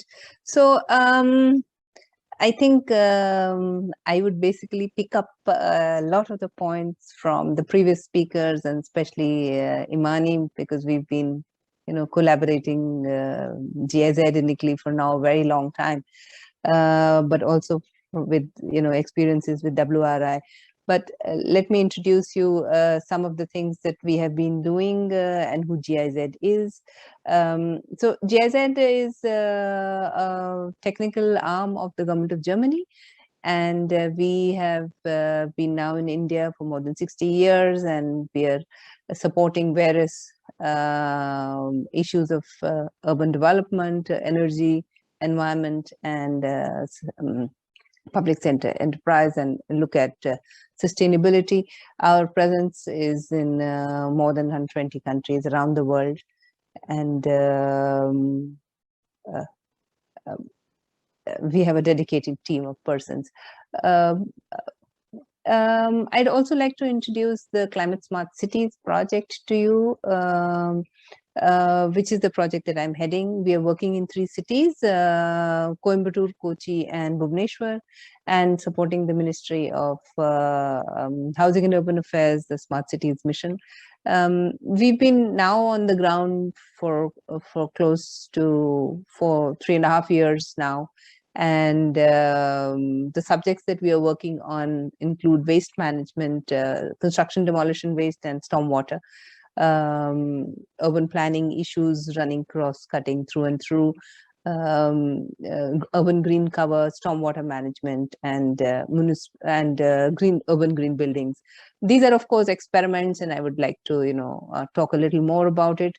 At the ministry level, we've been the leaders in developing this assessment framework jointly with the ministry, and of course WRI and ICLEI have been part of this process as well. Just as an outset to say that this is a tool that provides direction, and it's an assessment framework that's now been in the 2nd round of running, and the 3rd round would be coming up.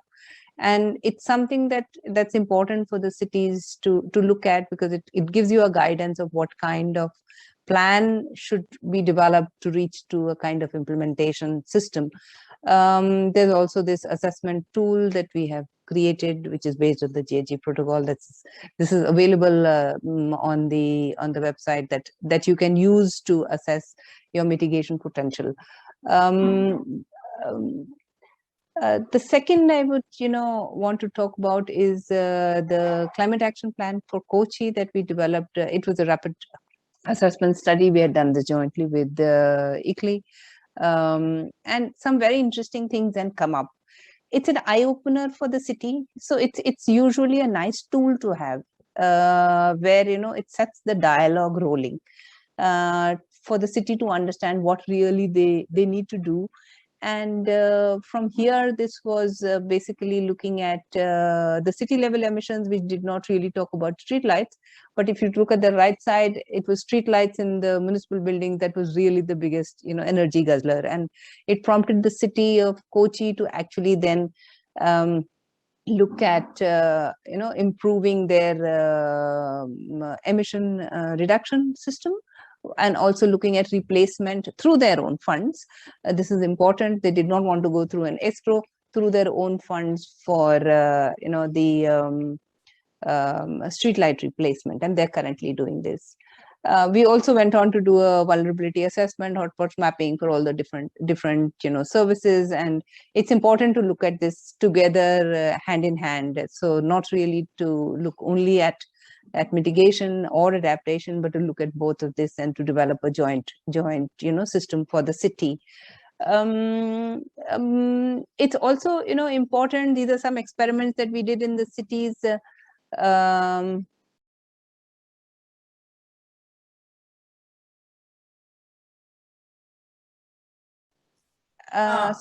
the I got muted accidentally. So what you have in on the screen is like a a building of ownership of the city. So this is a branding of one of the interventions that we did, and this is something that's very interesting for cities, and usually something that could be used to generate confidence among the community, among the various stakeholders about a certain intervention that is to be done when you are looking at implementing certain activities on the ground.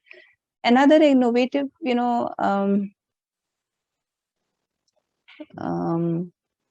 thing that we have used is urban design thinking methodology, with various kinds of methodology to rope in the citizens in this current pandemic system. We use the online survey, and we also have this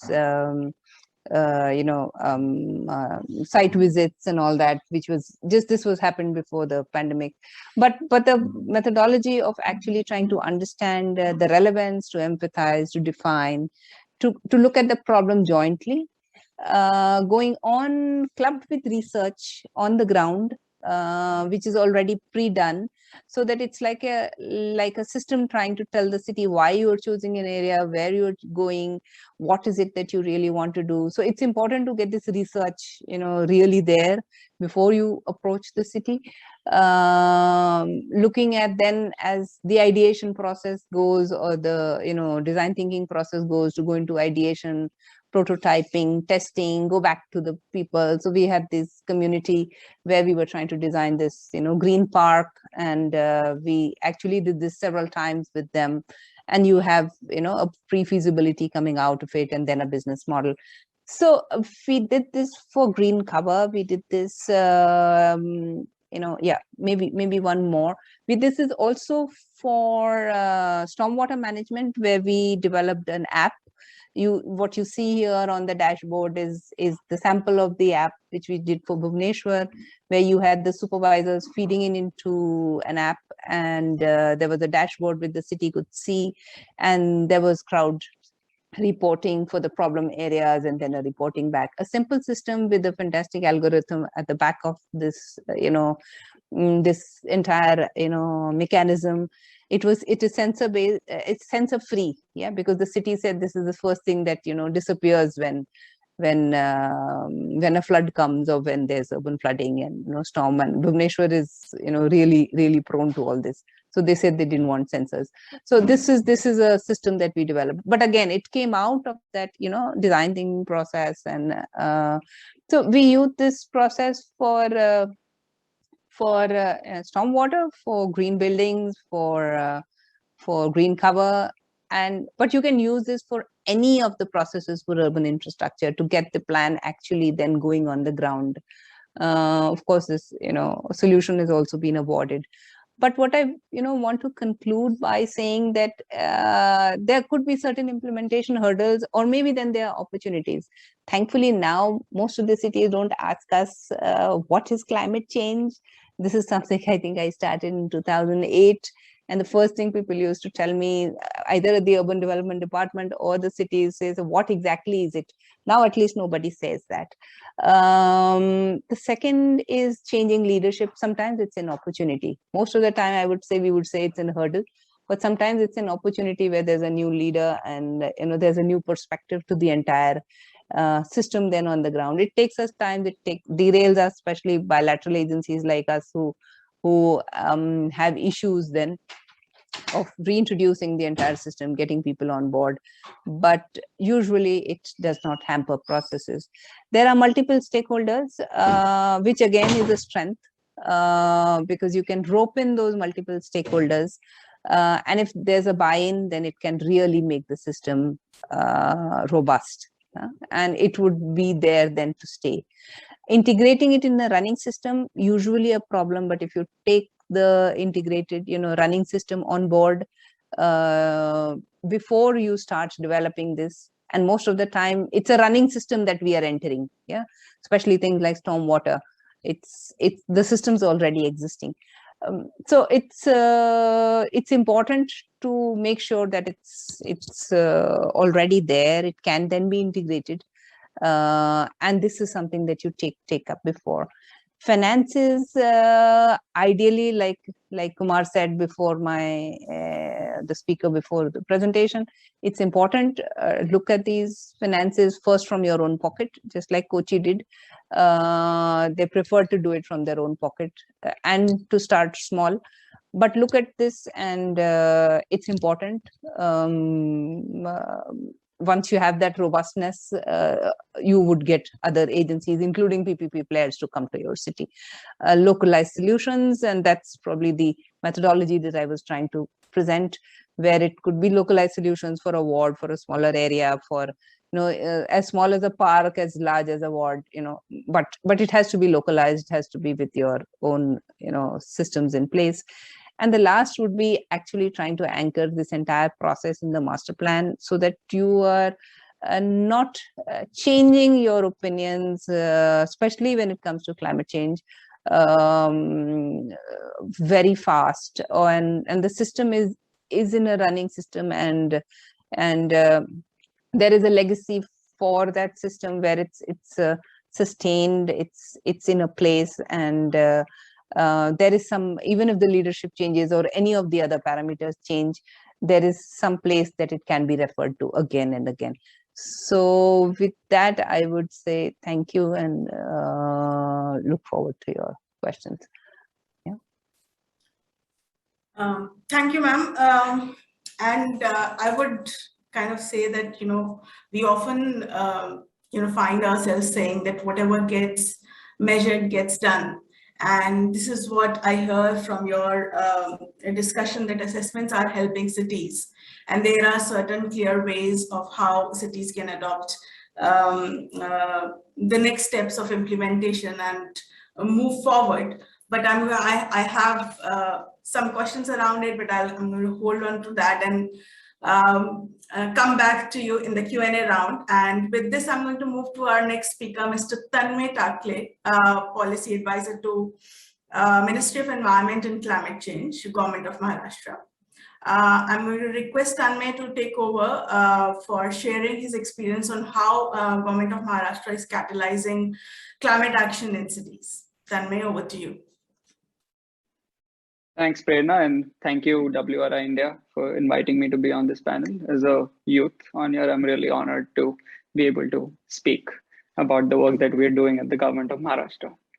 So I will be going over, I guess, as the general vision that the Government of Maharashtra has, and how that we are trying to make it percolate all the way down, like not just cities, all the way down to even the rural levels, to build a certain culture of climate action that pervades all layers and cuts across all departments.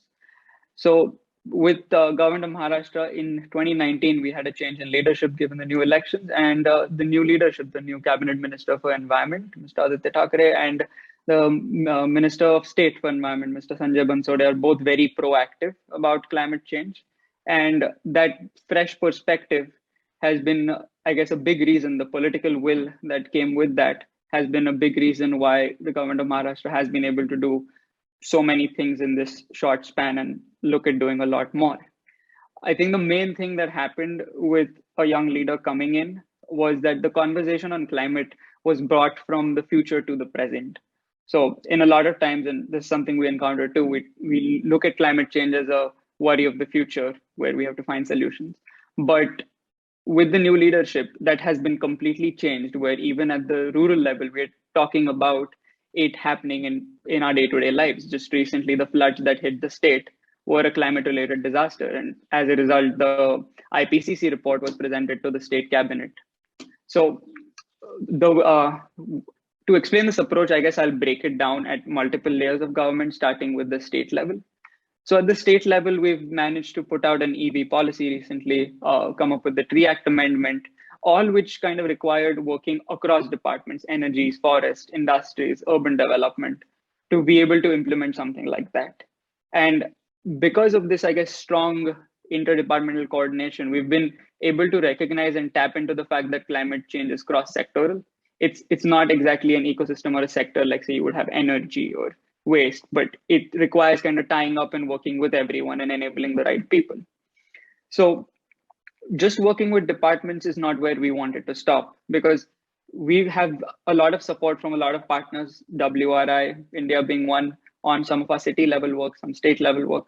Alongside that, we are also working with C40 cities in Mumbai city, and I think 5 other cities across Maharashtra in the race to zero. So the work there has already started, and we're looking to get a lot more cities in the race to zero. Alongside that, we're working with the climate group heavily.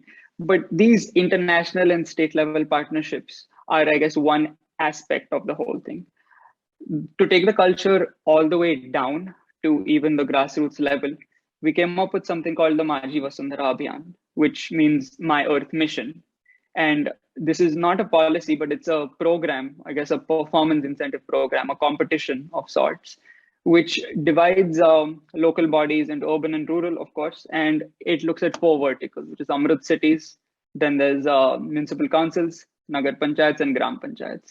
So we have designed a toolkit that covers the 5 elements of nature. We are really trying to take this conversation about climate away from the jargon into the people, into a movement which the communities in all these places can buy in and work on. So as part of that, we are addressing the 5 elements of nature, or the Panchamahabhutas they're called. It's Agni, which is energy, there's air, Vayu, there's Jal, water, enhancement or awareness, Akash, and then there is Earth, Bhumi. But together, these elements essentially cover waste management, sewage treatment, water conservation, rainwater harvesting, energy, green buildings, awareness campaigns. And there are certain metrics that we have, I guess, divided this toolkit up into and assigned points to different actions, very implementable actions that can be taken not just at a megacity level like Mumbai, but also a small Gram Panchayat level like Pimparga Baswan, for example, off the top of my head. But what this essentially has enabled us to do is we've looked at convergence as a big strategy to be able to implement this. We've studied national level programs and seen how they percolate all the way down to the Gram Panchayat level.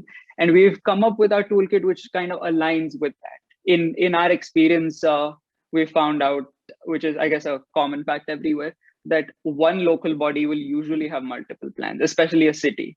And the task is, I guess, converging that all into one. With the Race to Zero, that is something we try to do with our cities. But with Maji Vasundhara, we're able to do that all the way down to the grassroots level, where we look at Sar Krishi Pump Yojana or any other national level scheme which ties into these, these large verticals, which can then be communicated effectively. But it doesn't just stop there. We also organize several capacity building workshops and regular sessions to educate, even at the Gram Sevak level, about what this toolkit means and how it ties into the whole climate change narrative. And being able to explain to them in the regional language of Marathi what climate change means is something that the leadership themselves are very keen on taking up. And so in just a year, we've been able to take it all the way to that level in Marathi, which is a big step. So we have someone like a desk operator at the Gram Panchayat level who can understand what climate change is. And obviously, this doesn't mean that we're, I guess, neglecting any or other urban bodies or rural bodies we have. And when it comes to cities, obviously the scale is larger, and we have to kind of really question what we think of urbanization. Because in the case of Pune, for example, they had 23 villages that were added to the jurisdiction.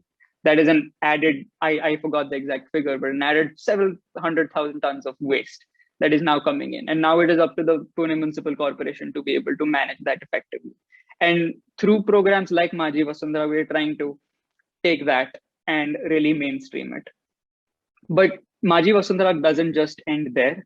We've had some success stories where we've had NGOs partnering up with local bodies to employ locals and women to segregate the waste and use and then sell it off and then make that an additional source of income. And we're trying to now, through this mission, replicate it everywhere. We started with administration because we thought the administration should first learn to, I guess, act on this as one. And once the administration has acted on it, then we can look to support from corporates for CSR funds. Maybe we can look to support from NGOs to tie up and actually mobilize it from the state to the grassroots level. And then we are also, as part of this, working to develop a new curriculum with the education department that actually focuses on a unique stakeholder, which I guess is not really often addressed. It's youth, and youth are going to end up in cities in the future. And we're trying to have this complete, I guess, multi-layered approach to being able to act on climate change. I guess in summary, what I would like to say is that we're trying to take away from the jargon and actually bring the conversation to a point where our DMCs in cities or integrating into the smart cities mission can understand the common vision that the state leadership is trying to implement and align it with not just the national vision, but also with the international vision that we have, that we get working with our multiple partners. And the hope for something like Maji Vasundhara or something like Race to Zero, what we're trying to do, and we're trying to start with cities because the minister is very vocal about the fact that cities are the battlegrounds for climate change, is that we're trying to take these programs or policies and turn them into a movement, which then citizens are able to take up by themselves and implement effectively with the help of administration. And the biggest thing that we've realized is that climate is a community. And in order to be able to enable everyone, we need to act collaboratively. Thank you. Thank you, Tanmay. I think the biggest takeaway from this is the convergence as a bigger strategy for by cities. And this is really vital for all the cities to note, as it is an example of an integrated development approach as well.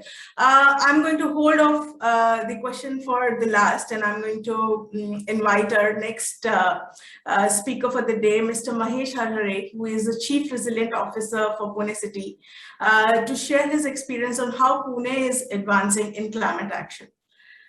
Over to you, Mahesh. Yeah, thank you, Prerna, and thank you, WRI, for inviting me in this. So can you see my screen? Yes, we can see you. Yeah, I just put it in a presentation mode. First of all, thank you again, WRI, for giving this opportunity. To give you background, I represent an organization called Resilient Cities Network. It's a part of a global network where 100 cities globally are part of this network, where we are supporting cities in developing a resilient strategy and taking those actions in implementation, some of the pilot actions. So I'm Chief Resilience Officer for Pune City for last 3 years.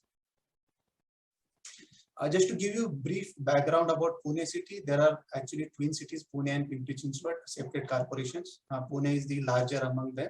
And then there is a larger urban agglomeration. And beyond that, there is a metropolitan region. So you can imagine the impact of Pune City in terms of economy and overall growth.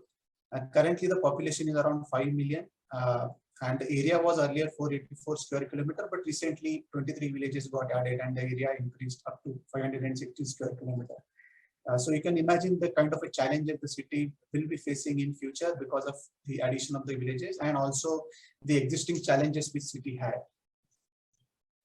The Resilient City journey started way back in 2017 when Pune was selected through a challenge process as one of the 100 cities globally. There are 3 cities, Pune, Surat and Chennai, which are part of the network.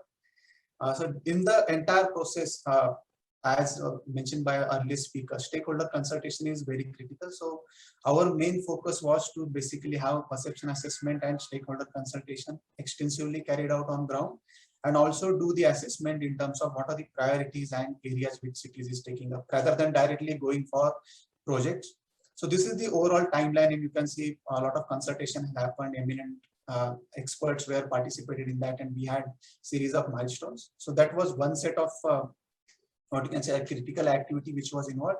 Apart from that, we also found that a lot of exchange is required between cities because there are common issues, common challenges globally. So we had something called as network exchanges, where Pune City took up one of the key projects, that is the rejuvenation of Mula-Mutha River, which is 45-kilometer network of the river passing through the city.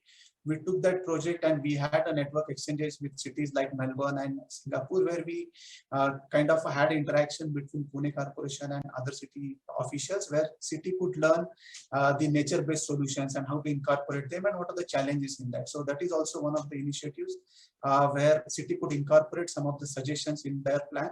And second was the exchange program and resilience accelerator, where we involved Columbia University to do a studio kind of a thing at 7 stretches, which are very critical eco-sensitive stretches of a Mula-Mutha River, and then city could get a learning from that study. So this is like a value addition where we are actually improving on the existing project. There is already DPR prepared by city on Mula-Mutha River, which took at least 2.5 years. So we tried to do the value addition in that in terms of bringing the nature-based solution and also bringing the resilience angle, which may not be there or which is not completely addressed in the earlier process. So that is the value addition which was there, and we are continuing to do that.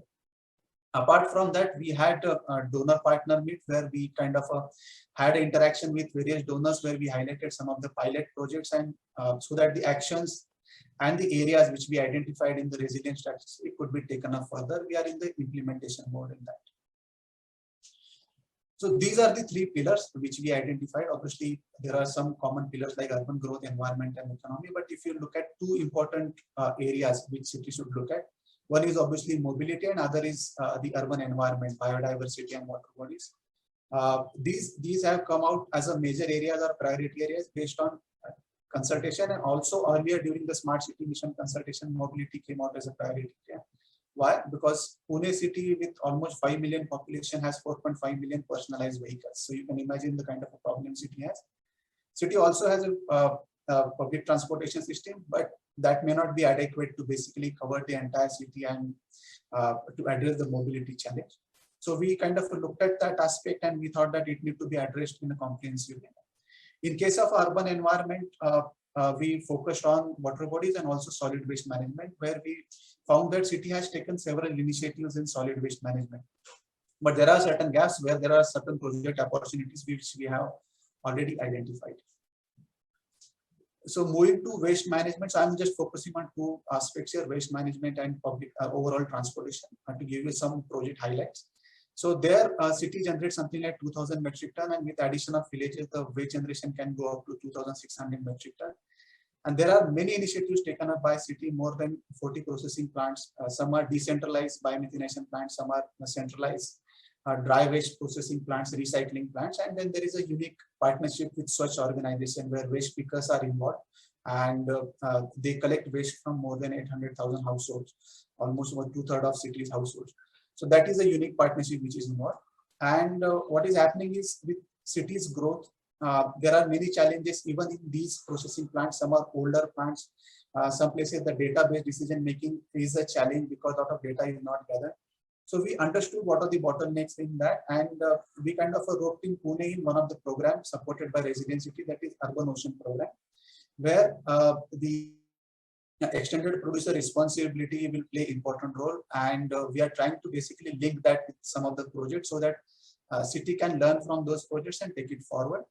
So some of these projects which we identified are given here. So I will highlight a couple of projects from this list. So city currently does some kind of a data collection and monitoring, but that is at a broad level. You can say that in the entire value chain, at the processing and the transportation side, there is a data collection and monitoring. But at the ground level, where more than 10,000 workers are involved in waste collection, and then there are 3,000 transfer stations. So how that data can be collected and monitored so that you can effectively do the micro level planning, where you have micro level plan and you can implement that. So we are looking for some ICT based solutions where monitoring of waste collection can be done.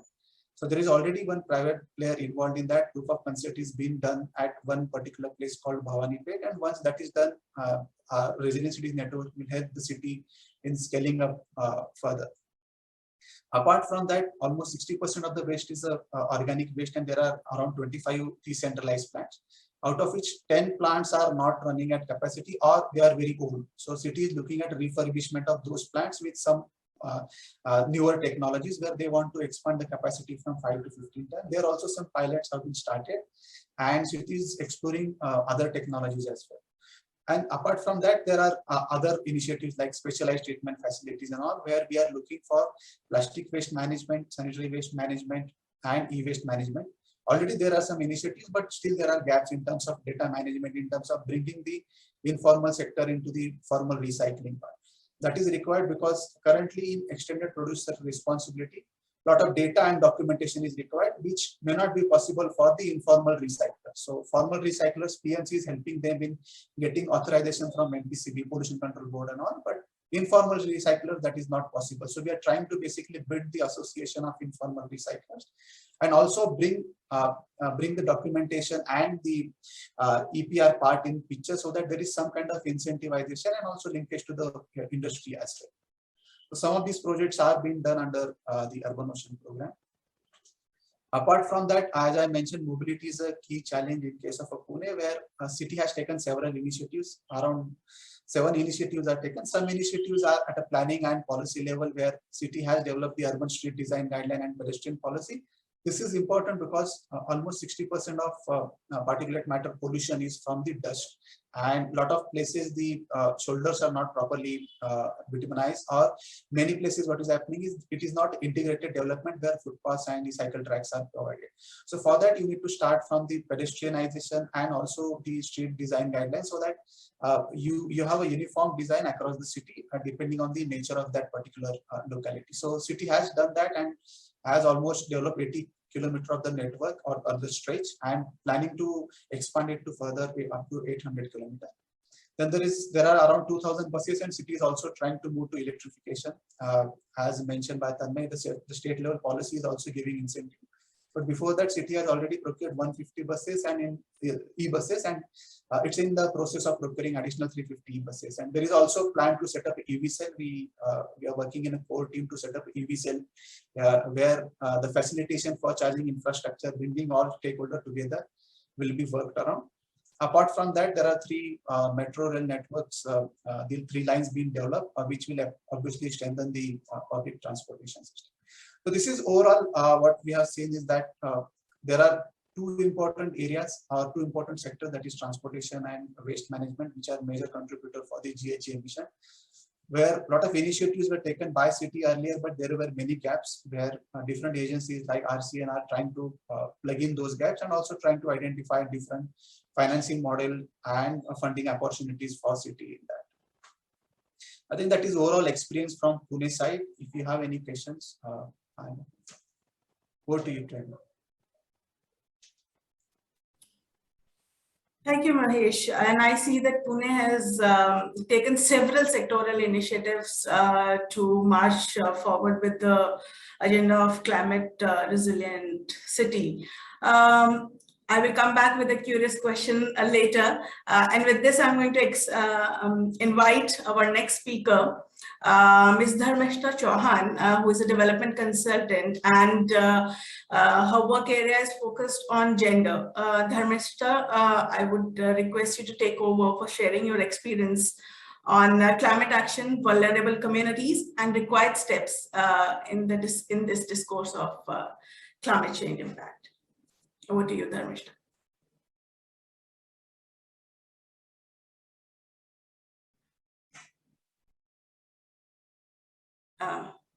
Dharmeshta, can you unmute yourself?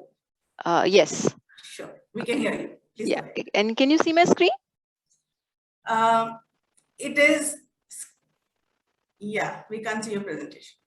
Okay, just one sec. Can you see it now? Yes, yes, please go ahead. Great, yeah, thank you. Okay, so I just wanted to bring about a, consolidate what all the other speakers before me have already said, and not actually add. I won't have to add anything much more in terms of the conversion of plans into projects or share new projects with all of you. But I wanted to highlight this whole concept about how we can actually start focusing on poor and the vulnerable communities within the whole urban and climate resilience sector. And in that context, it becomes very important to start understanding what it means when we talk about climate resilient action plans at the cities and the projects that we see. Now, I come from a very grassroots background, and for me, the way I look at projects and plans is very different. It's not very different as such from what you would be thinking, but they are 2 different things in terms of who controls what. So action plans essentially are frameworks, have a lot of information, a lot of vulnerability assessments. They give a basket of choices of what can be done, what other cities have done, what other countries have done, include about how we need to have multi-stakeholder processes, what could be a viable financial implementation mechanism, PPP model, what could be the financial viability, and essentially it is meant to be, incorporate this into the existing planning process. On the other hand, when we talk about projects at the city level, they are very specific. They have a defined scope. I want to do solid waste management. I want to do BRTS. I want to do electric EV vehicles. I want to do affordable housing. limited resources, the budget that is available for that. There is a marked geography. I was hearing the presentation earlier and it was very clear. We did urban street design in 80 kilometers. Now we want to take it to 800 kilometers. But the initial project, it's very clear 80 kilometers is what we are doing. So the kind of geography is very limited. The users are mostly targeted because the geography is limited, or the users, if you're doing EV, you're targeting private car owners. If you're doing public transportation, that you're targeting people who use public transport. And it's generally a cyclic approach. The way I see it in cities is that you essentially you do a feasibility report, then you try to get funding for it. On the basis of that, then you prepare a detailed project report, then the budget is approved, line item wise budget is approved, then you implement it via generally outsourcing it to a contractor or a tendering process, and then there is monitoring of the physical and financial aspects. Now, in this whole context, what I feel is essentially missing is converting of the plans into projects, and that is where the poor and the women essentially get lost out. So one of the basic things that a project requires, which a plan does not actually give, is defining the scope. The climate action plans that we now have currently have a lot of priorities for the city. So the cities are expected to do a lot of work, and it is not clear what would be the key outcome or the priority outcome of the risk that the city is supposed to target. And so when it comes to projects, the plan actually does not get translated into projects exactly in the form that it is designed, but the project can just pick up anything, any point from the plan, and projects are just designed in isolation from the plan. And this is where the poor get lost, because most of the time when you do planning, you're talking about vulnerability assessments, you try to involve the poor communities, you try to understand what are the gender aspects. But when it comes in risk prioritization or outcome prioritization, because it is not already done in the plan, it is left to the hands of the city governments to decide it, which then becomes a donor based approach, and it may not essentially mean that the people who are most vulnerable will get targeted through the projects. The other thing which I find is missing in terms of the plan and the project, again, which affects people more, is that most of the plans and projects are at city level, whereas projects are often designed at the ward level or at a community level or at an occupational level.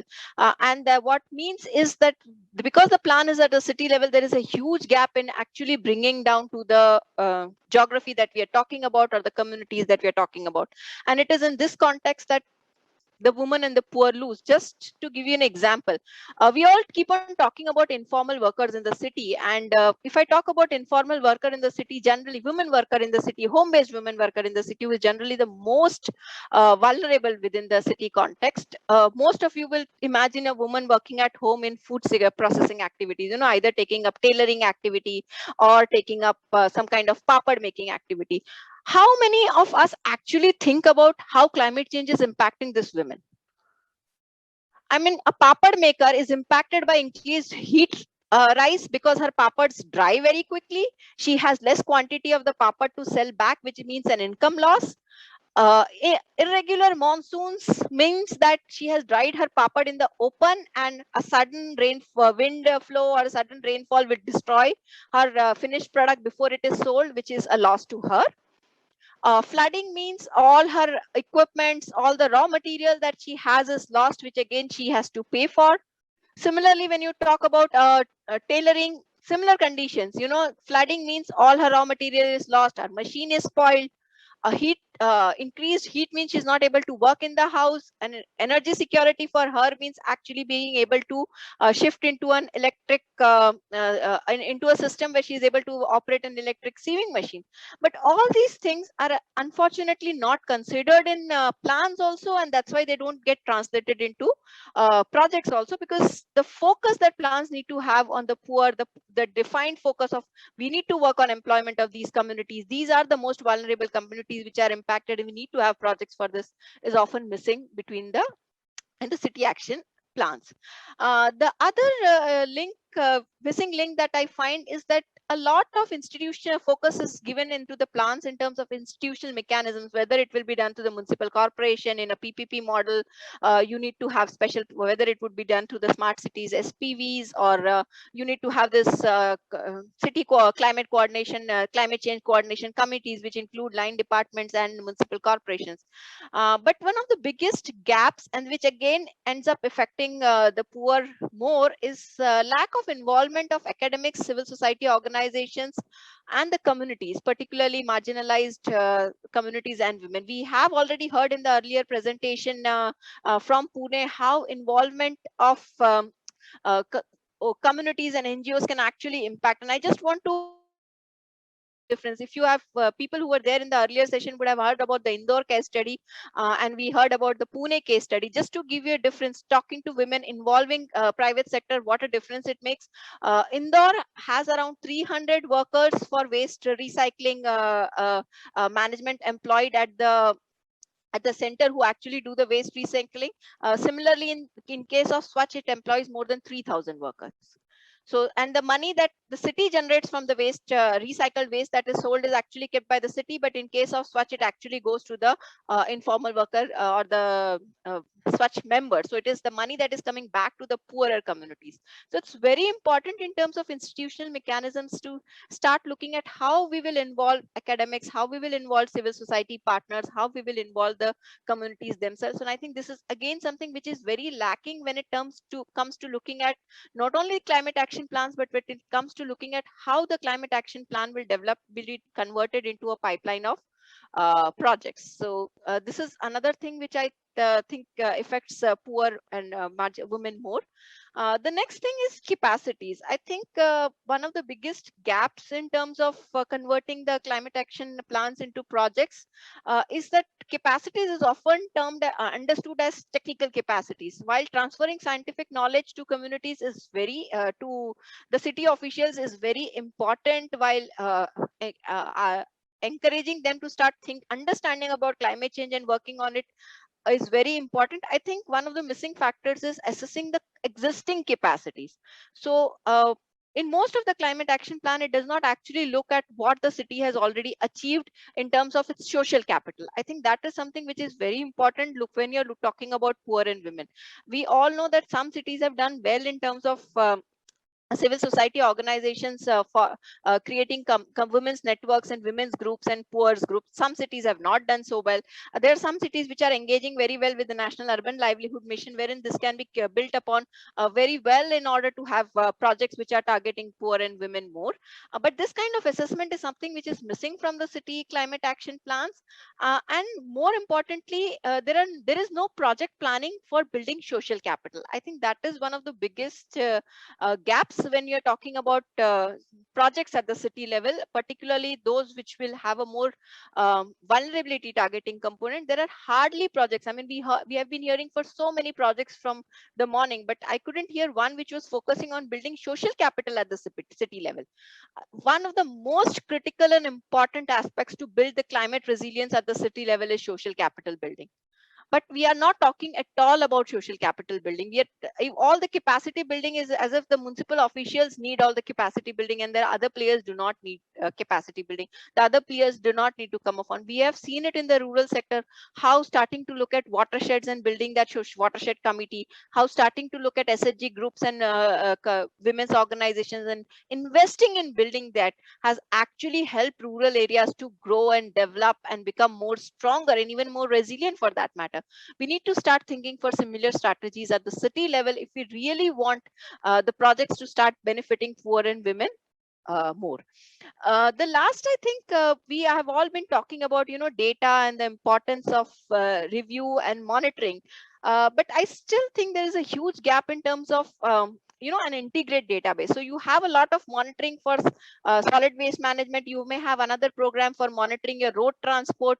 You may have still another program for monitoring the existence of a crime in your city. But having an integrated database which allows you to cross verify the data, which allows you to understand this at an integrated level, at a community level, which communities are facing multiple marginalization, which communities, which areas are, which are the wards which are facing multiple marginalization. I think this kind of database is lacking, which means that often when the projects are being implemented, they're being implemented based on their financial feasibility and their geographical feasibility, and the projects which are really required to address communities which are facing multiple levels of vulnerabilities get left out in the process. I think this is again something which is very important.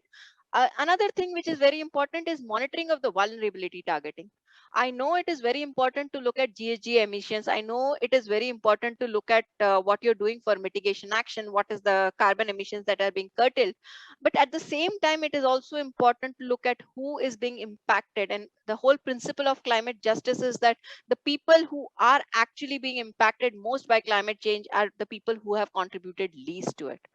And it's high time that our city action plans and our city monitoring system starts looking at how we reduce the vulnerability of the population that we were talking about. It's okay to say that, yes, I have brought in so many buses. It's okay to say I've been collecting so much waste. But finally, what we are talking about reducing vulnerability, climate change, why we are doing climate change mitigation? Because we don't want people to die, people to be unhealthy, people to have a miserable life. So whether we have reduced the miserability of the people, of the communities that we are talking about, that we are working about, is very important. To just give an example in terms of how we see our data, most cities in India would have the exact number of data on the number of private vehicles that are there, would have an exact number of data on the number of buses and cars that are there, would have an exact number of data on the road length. But if you ask a city, and there are cities here, I would really be very happy if some city could answer me that, is what is the average distance that a man and the average distance that a woman travels every day? What is the average distance that a man or a woman has to travel to reach office? What is the average distance that a student in your city travels to reach schools? What is the average distance that a woman who is pregnant travels to reach a hospital or for an institutional delivery?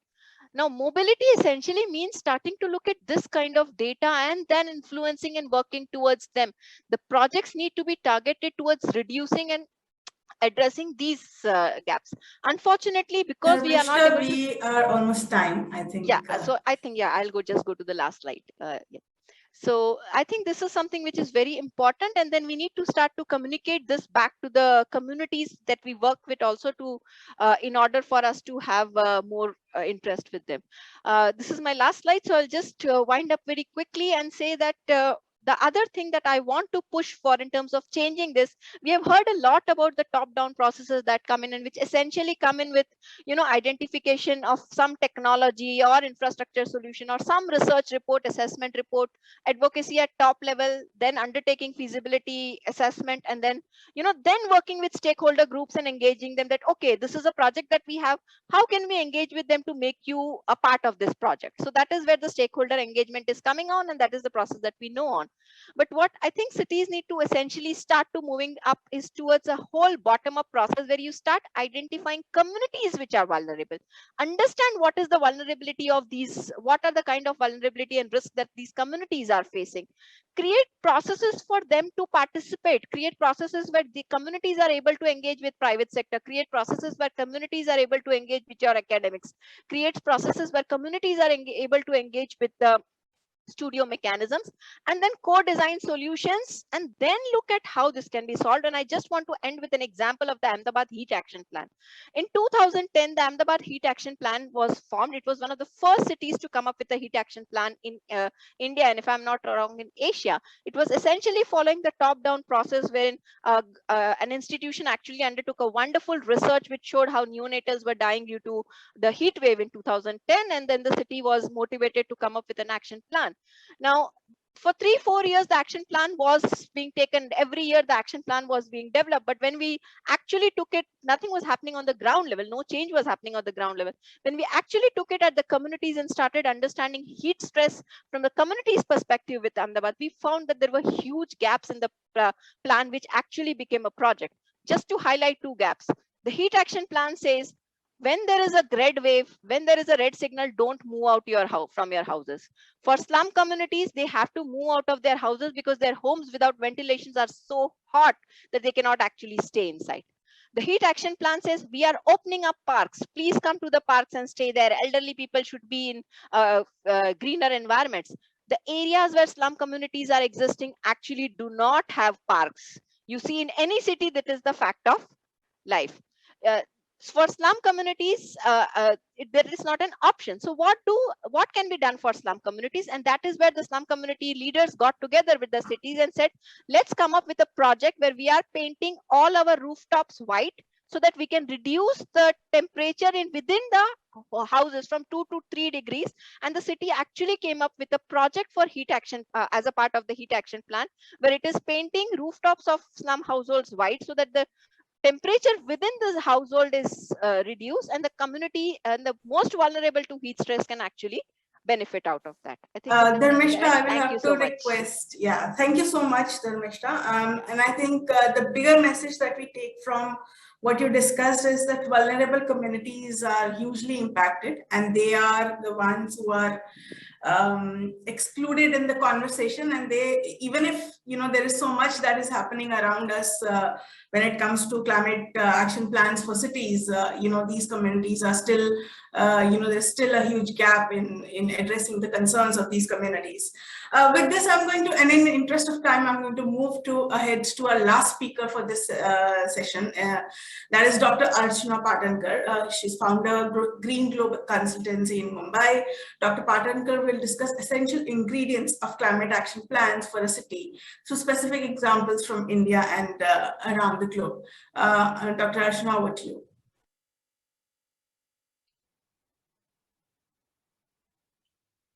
Hello? Yes, we can hear you. Yeah, I'm just trying to share my screen. Your voice is a little faint. If you can come closer to the mic.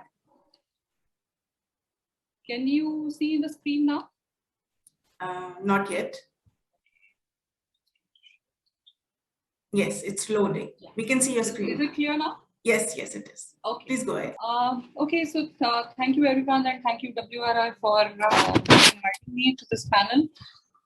So there have been 5 speakers before me, and they have covered a whole lot of things on climate action plans and how they're formulated, and right up to some of the programs which are implemented. I would like to take a step back and really look at how some of these climate action plans get formulated, and how it is important to know what should go into the climate action plans, what are the different areas within mitigation and adaptation that should go into the climate action plans, and most importantly, how do we convert a statement in the climate action plan into an action, and convert that action into a program which can be monitored and which can be evaluated.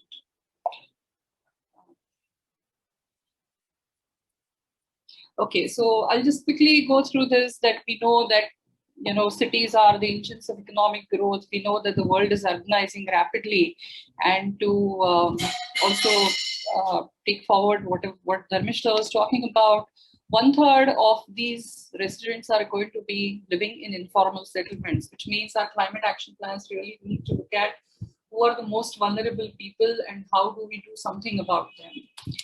We also know that cities are both victims and perpetrators of climate change. Let's not call us as only victims, but we are actively contributing to climate change as we speak. And urban centers are likely to contribute up to 32 gigatons of CO2 emissions by 2030, and this number might just keep going up as we move ahead. We also know that climate change is at our doorstep. It's manifesting itself into rapid onset and slow onset events, and there is a huge threat to whatever civic infrastructure that we have built, whatever essential services that we are providing to our people, and also to the urban ecology. So although climate change is a global problem, we are facing huge impacts at the local level, and therefore we need to find solutions at the local level, which means that we need to become drivers for mitigation and adaptation at the city level, at the regional level. But to do that, we need to have some kind of a holistic, integrated, and stakeholder-driven approach, which is looking at bringing about long-term changes to policies, long-term changes to planning at the local level to combat climate change. There are cities across the globe who have tried doing this, and they have very well articulated climate action plans. Some of those plans are also known as either adaptation plans or resilience plans. When we talk about India specifically, although we have been hearing about a lot of mitigation actions since morning, but I think for the city level, adaptation should be of primary concern, because as citizens, we are actually facing the impacts of climate change, and we need to know how to adapt to those changes. So we also need to consider what is our present adaptive capacity, what are the existing stressors, where are our vulnerabilities coming from, and what kind of institutional capability do we have to adapt to all the changes happening around us. And therefore, whatever strategies or whatever action plans that we formulate have to consider multiple areas. I mean, we can't just be focusing on mitigation actions and say that this becomes our climate action plan. But we need to be talking about disaster risk management. We need to be talking about, public health, housing, water and sanitation, solid waste management, and so on, along with, of course, energy security, transportation, which become part of the mitigation actions. So here is a table which kind of gives you an overview of how some of these city action plans look like, what are the areas that they're focusing on. So for example, most action plans are focusing on energy efficiency through retrofitting. Most of them are focusing on transportation, rightfully so, because mitigation actions have always been given primacy in whatever action plans, whatever even state action plans or regional action plans that we have seen, mainly because these are some of the projects which can be easily quantified, some of the projects which can be easily financed through the mitigation funds, and we are able to monitor, evaluate some of them. But besides these, we also need to have disaster risk reduction as one of the focus areas of the adaptation plans, public health, climate proofing infrastructure, which is something that Indian cities need to look at very seriously, reduced waste and industrial pollution, community engagement, then focusing on emission reductions through a variety of programs that we can consider. We also need to look at how the urban ecology is getting impacted, how the biodiversity is getting impacted, and how we need to address some of these issues.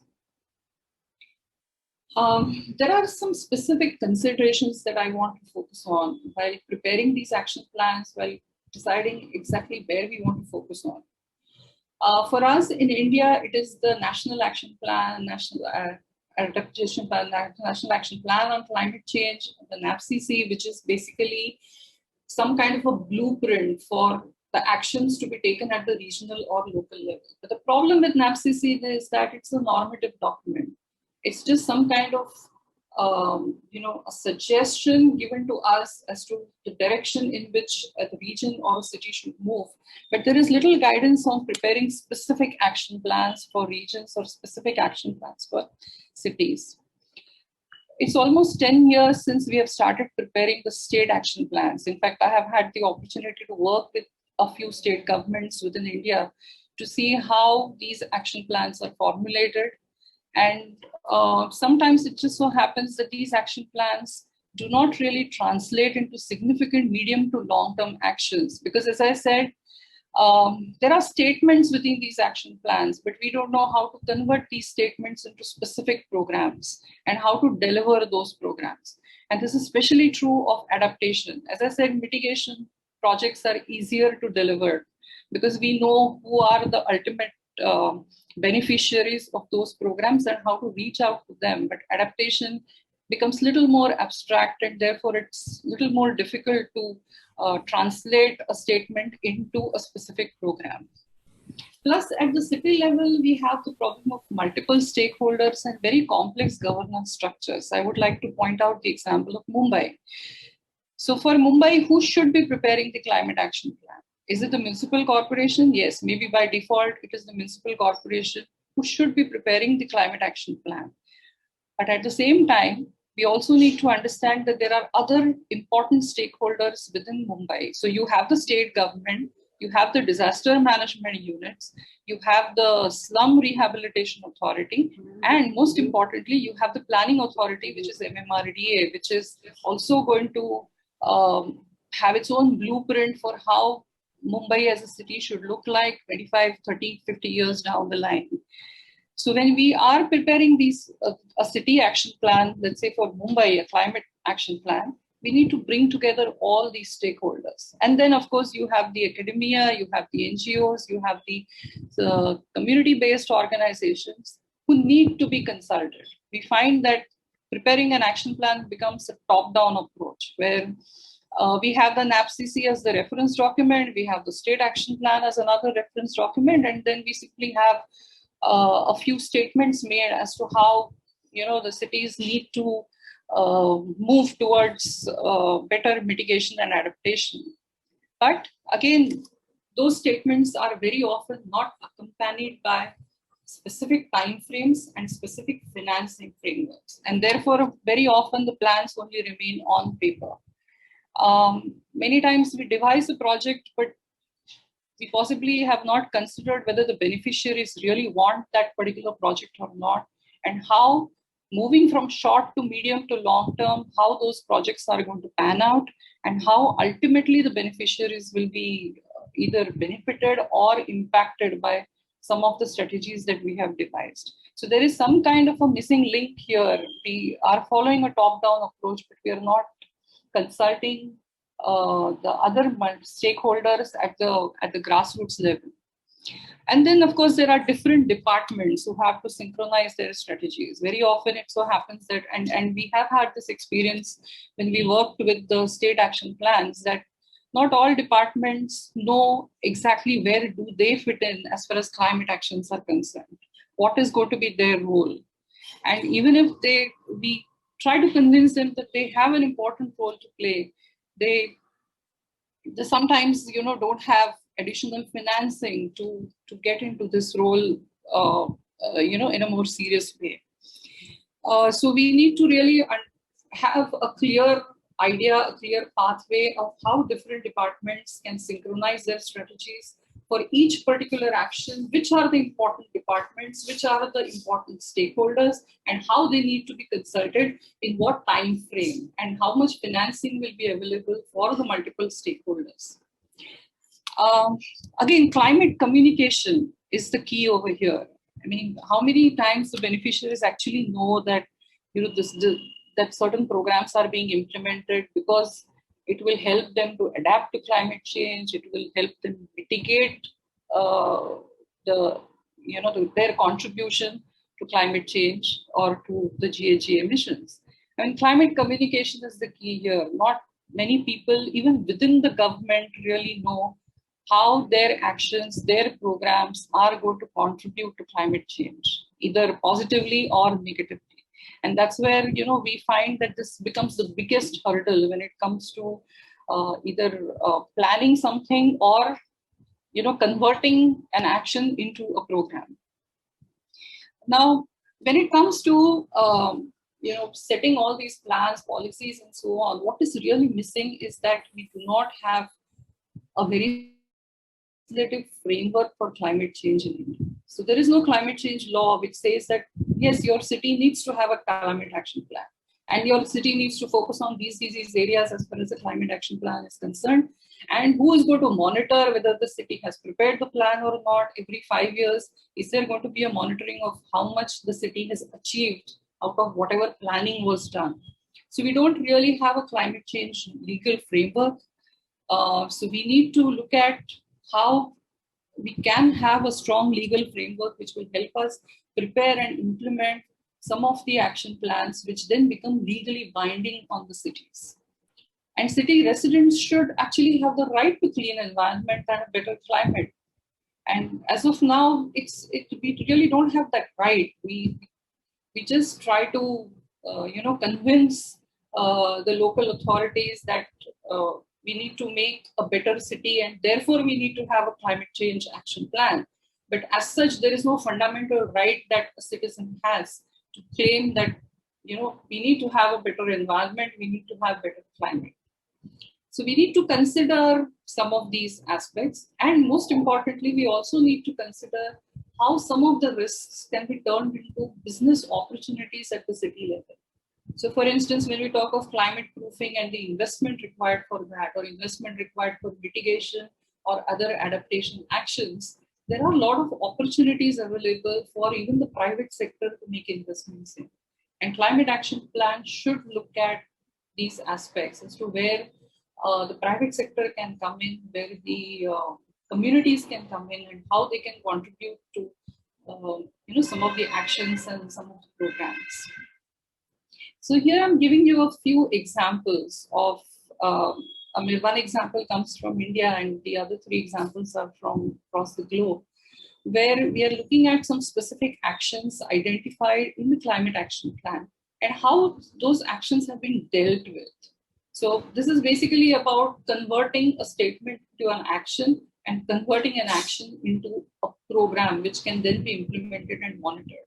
So for example, in case of Surat, we can see that the wastewater and sanitation. Archana, we are almost over time. I know, but you have to give me some time, right? Yeah. So two more minutes. Yeah. So we can see how, these, let's say the flood management, for instance. So there is short term, there is medium term, and there is long term plan for implementing this action. This is the example of Bangkok climate action plan, where you can see how improving energy efficiency, they have actually calculated what is the target energy saving to be achieved and how much GHG reductions will be achieved when different activities are planned and different activities are undertaken. This is the example of Copenhagen. You can see how yearly planning is done to achieve, some of the identified programs.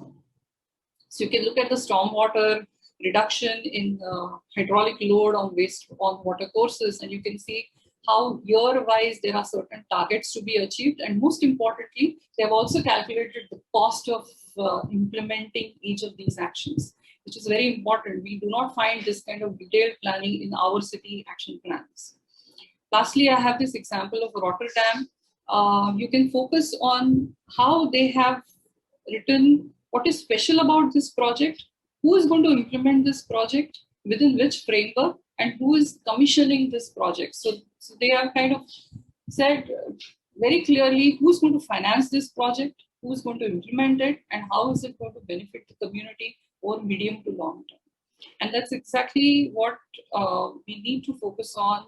It's not just merely important to have a climate action plan for a city, but it's very important to really understand what are the specific programs that we are targeting, how are we going to implement them year after year, what is the money involved in each of these programs, where is that financing going to come from, who are going to be the implementing authorities, who are going to be the beneficiaries, and how the achievement of each plan will be monitored, evaluated, and there is a feedback loop in the system which will improve which will encourage some kind of a mid-course correction if required. Thank you. You've not with whatever little time I got, I have tried to put forth some points. Thank you very much. Thank you, ma'am. This is really interesting that you've highlighted that there is a clear lack of a legal backing, a legal stature to this whole conversation, and how this is an important step in making this entire conversation much more effective. We also understand, and that there are gaps in how these plans, city level plans, are kind of backed with financial aid, so that there is a smooth transition from plans to projects, and things can actually happen on the ground. I think our next session on the project preparation really addresses this conversation in more depth. But before we move to this, and in interest of time, unfortunately, I won't be circling back with all the speakers, but I have a very curious question for Pune city. So Mahesh, one question for you and one question for you, Dharmeshta, and 1 minute each, please. Just we have a hard stop at 12:55, and so the first question to Mahesh is, Mahesh. Pune has an impressive resilient plan, and that talks about city level status, and it talks about several sectoral interventions. The question is how these sectoral interventions are converged for a joint benefit. Are they really convened together to, to actually experience a joint benefit of such robust infrastructure interventions that are going on in the city? Yeah, over to you. So this is really critical question, and there is no single answer to that. So it depends on the particular sector, it depends on the leadership at the city level, and it also depends on the external partners. For example, if resilient city network is coming up with some priority areas and where they are aligned with the department and their plan is also aligned with that, then it is easier. Otherwise, it becomes really difficult even at a city level. Sometimes what happens, even city officials have the willpower to do something. For example, on air pollution, they want to develop some dashboard, or they want to bring some of the analysis at a local level where they can identify hotspots. But for them, the research and then the analytical support becomes a challenge. So many times it's a multifaceted where you need to find out what is the appropriate solution, whether it's a partnership, technical support, pilot level project. So all those options you need to work out, and then you can actually implement it. And many times it's a state supportive policy. For example, for e-mobility, there's a state supportive policy which is now there, and there is a FAME scheme which is at a central level, which are conducive to basically take up some of these initiatives. Thank you, Mahesh. Thank you for your answer. And I know that there is no straight line and direct, addressing to this big question. Moving to Dharmeshta. Dharmeshta, you brought up a very important conversation of including vulnerable communities. If cities have to do that, while preparing city action plans, who are the stakeholders they must include in the conversation? And I would request you to be really brief in a minute, and I have to hand over the session to Madhav. So I would say best beginning with involving civil society organizations, groups which are working on different issues, and most importantly involving women. And when I say women, I don't mean only one particular category of women or only slum dwellers, but women across the group. So we need to start looking at different professional groups, and different age groups. So we need to have students involved, we need to have college students involved, we need to have working women involved, we need to have women in the informal sector working at home involved. We need to have differently abled communities involved, people with other sexual identities. In case of disasters, they are also very important. We never, for example, if you want to look into the transport sector, we never think about how they are going to travel, because it's not easy for them to travel. Even in the public sanitation sector, it is different. So it is very important in terms of not looking at community as a homogeneous group, but across geographies, across different social sectoral groups, and across different occupations. I think from a city perspective, occupations and geographical locations, looking even from these two perspectives can be very important. Thank you. Thank you so much, Dharmeshta. And I think it's time that we need to move to our next discussion. And I'm going to, without further ado, I'm going to actually hand over the session to Madhav, Executive Director, WRI-India. Madhav, the baton is with you now. Thank you so much. Thank you for a splendid conversation, all the panelists. Thank you, Prerna, and hope you enjoyed that conversation on sort of plan to projects. Our next conversation is focused more on sort of, once we have these projects. So it's more about sort of how do we prepare these projects in the best possible way. So project preparation, and possibly if these projects are well prepared, then can we actually finance them, and how can we sort of create sort of good financing for these sort of well prepared projects. And one thought was that given that India, I mean, there are 126 cities are already participating in this CSCF framework. Of course, we have almost 4,000 cities, and say at a given time, 20 cities are working on one on a similar type of project, whether it's on waste management, whether it's on rooftop solar or municipal buildings, transport. Is there a way we could sort of see that we create sort of centralized expertise, or that all of these cities can access together? Can we pool these projects? So if each one of them is a 30 million project, can this become a $600 million sort of financing opportunity that then a lot of the other sort of MFIs, bilateral agencies, private sector could then look into investing? So that's what the idea of the next session is. We have a good set of experts, and India has had some experience of pool financing, creating these facilities. Tamil Nadu, Karnataka have actually have tried to put these facilities together. And so I think we'll draw a little bit upon those experiences also. We have a very nice panel. What I'll do is, I think maybe I'll introduce the panel first, and then Pawan, I'll hand it over to you to Pawan to present. So our panel, we have three speakers. We have Mr. Palash Srivastava. He is the Deputy CEO of IIFCL. He has 26 years of experience in infrastructure, transaction advisory, investment, and PPPs. I mean, we've interacted with Palash in the past when he was at IDFC, and he has an MBA from Mumbai, and also engineering degree from MNIT Jaipur. We have Neha Kumar. She is the India Program Manager for the Climate Bonds Initiative and is based in Delhi. She drives policy, strategy, and partner programs in the country to scale up the green bond market and a sustainable financial ecosystem.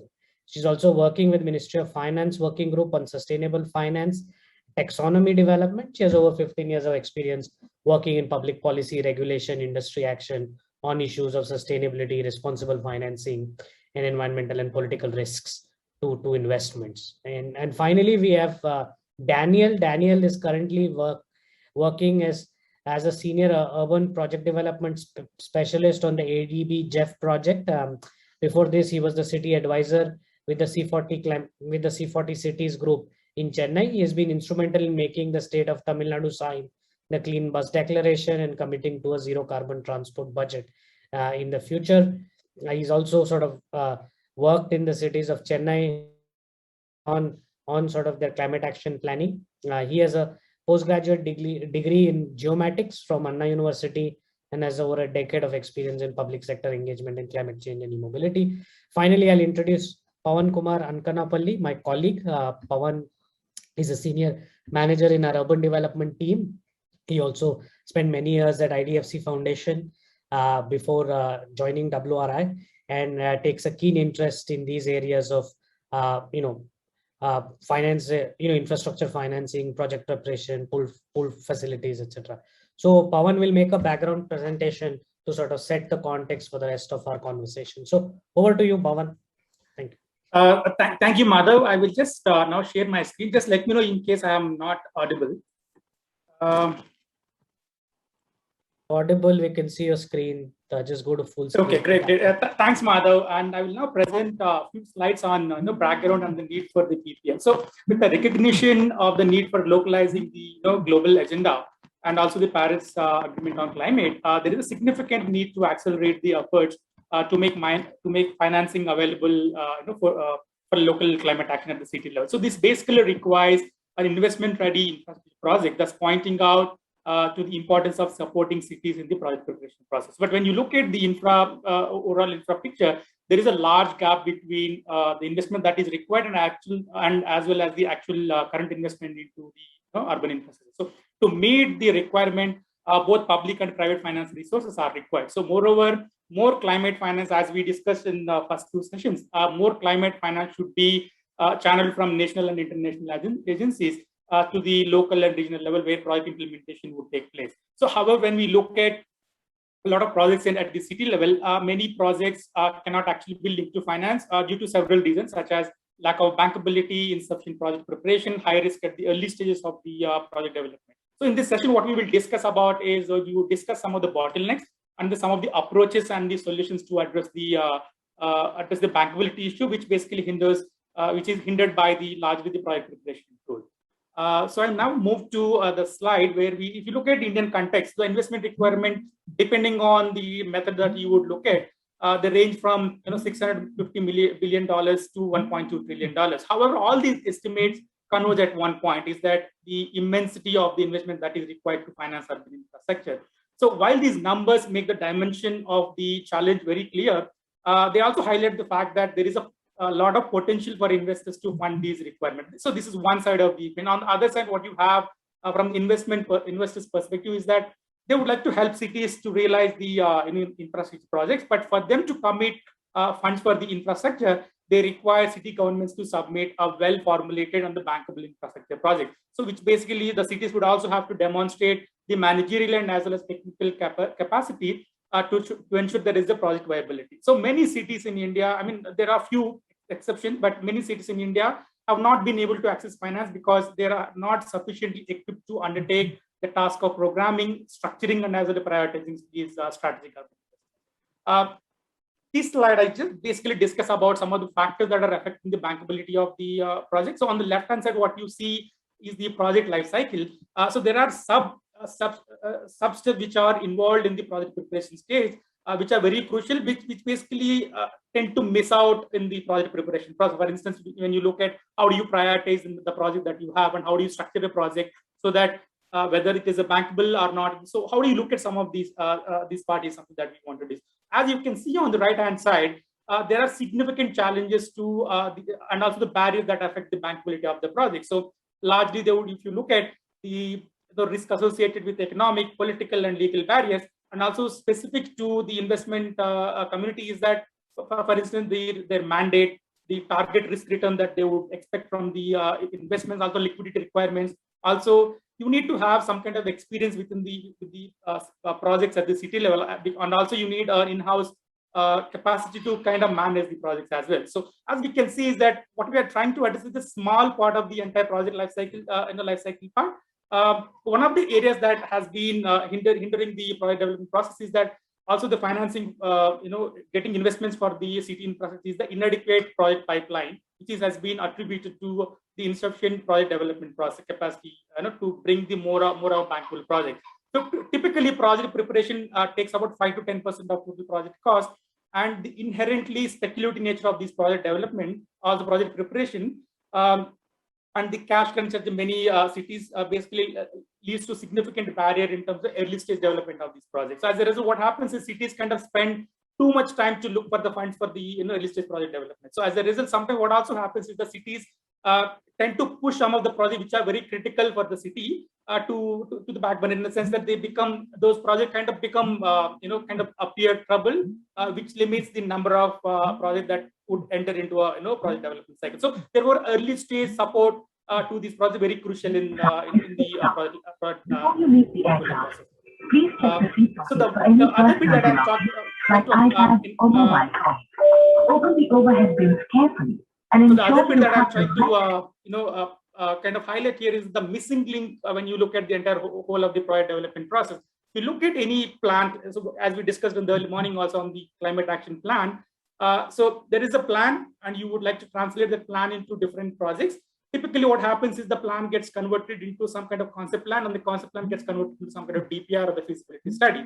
So eventually they would look for, if it is available, if it is viable, then there is a financing that is available for the project. But in between, there are steps that tend to get missed out. So if you look at it, so this is a large gap that is existing in the project development process. So you have to look at the prioritization of project and also shortlist the projects that are required, and then kind of prepare a city investment program so that all the proposals that you are proposing as part of your plan are captured in your city investment program. Only then you look at go for designing of the financial structure of the bus. This in a way inculcates fiscal discipline at the city level as well. So these are some of the steps that I thought bring to your notice. And then we tried to look at what has been the experience with the PPFs across the world. So what we tried to do is we tried to map some of the PPF facilities across the world. So what basically the picture tells you is that the picture that emerges from this one is that these facilities are large, diverse, and the fragmented set of approaches, and also which vary in the coverage in terms of geographical coverage and also type of institution that you would look at. Also the kind of at the stage of the intervention that these kind of would look at. For instance, if you look at city development initiative and initiative by ADB, they would come in somewhere in the defining that projects, for instance, especially at the city level.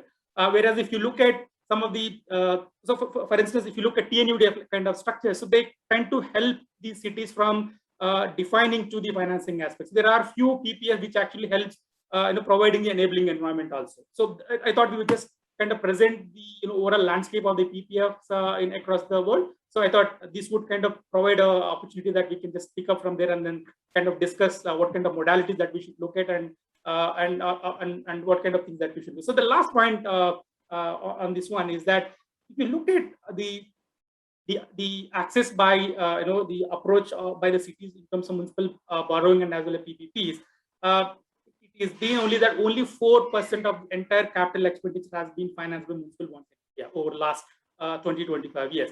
And if you look at any of this credit rating report, what they have been talking about is that the amount of municipal bond issue that is likely to be in India over next 3 years is about 3,000 crore per annum. That's nothing basically. If you just to put that number in the context, if you look at any typical water supply project, that costs you about $85 million, right? And if you look at any sewerage project, that costs about $80 million. And if you just take one BRT project on a medium range, that costs you about $400 million. That's as much as the total number of total amount of the municipal bond that credit rating has been expecting over next 3 years.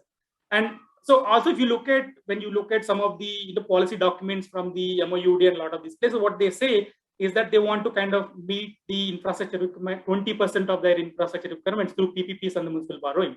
So what it also means that in terms of project preparation is that at least you have to have 200 commercially viable infrastructure projects, that are ready for the implementation, which means you have to have a DPR, you should have been prepared the project scope, and you should have prepared the entire technical specification, also identify the economic, environmental, and social impacts, and also the actions to address them largely. So what this also translates into is that you have to have at least 600 to 800 projects in the project pipeline, because preparation of your project takes time. So you have to have at least 600 to 800 projects to be in the pipeline, so that when there is a demand, or when there is a demand for the investment, then you can just pick up the ready project and then go for the implementation.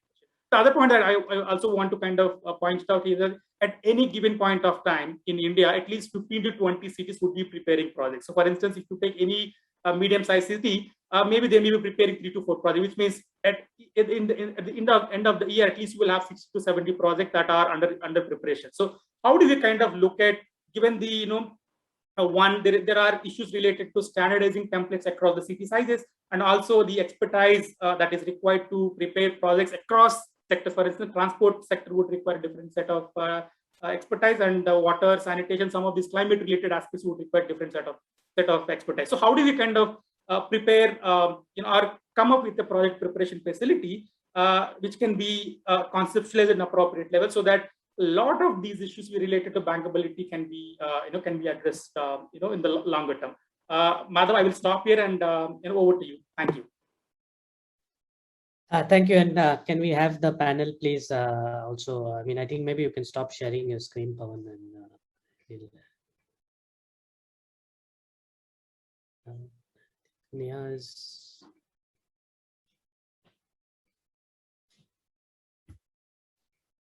So Daniel, Palash, maybe you can turn off your video as well. And it's Neha is also here. Excellent. So maybe, I mean, I guess Pawan has set the context. So let's do just a round of reactions to what he shared, and then maybe we can get deeper into these issues. So shall we start with you, Neha? Maybe you want to go first? Yes. So first of all, apologies that I'm not able to put my camera on. I'm connecting through the phone and on the road basically. So I hope, Sure. So yeah. So first of all, that was a fantastic presentation, Pawan. I think you touched upon many points that when we even talk about in terms of accessing finance for green cities, climatically more adaptive cities. I think a lot of those barriers that you mentioned are present over there. So just for the benefit of everybody, I would just like to say that just a two-line introduction of Climate Bonds Initiative.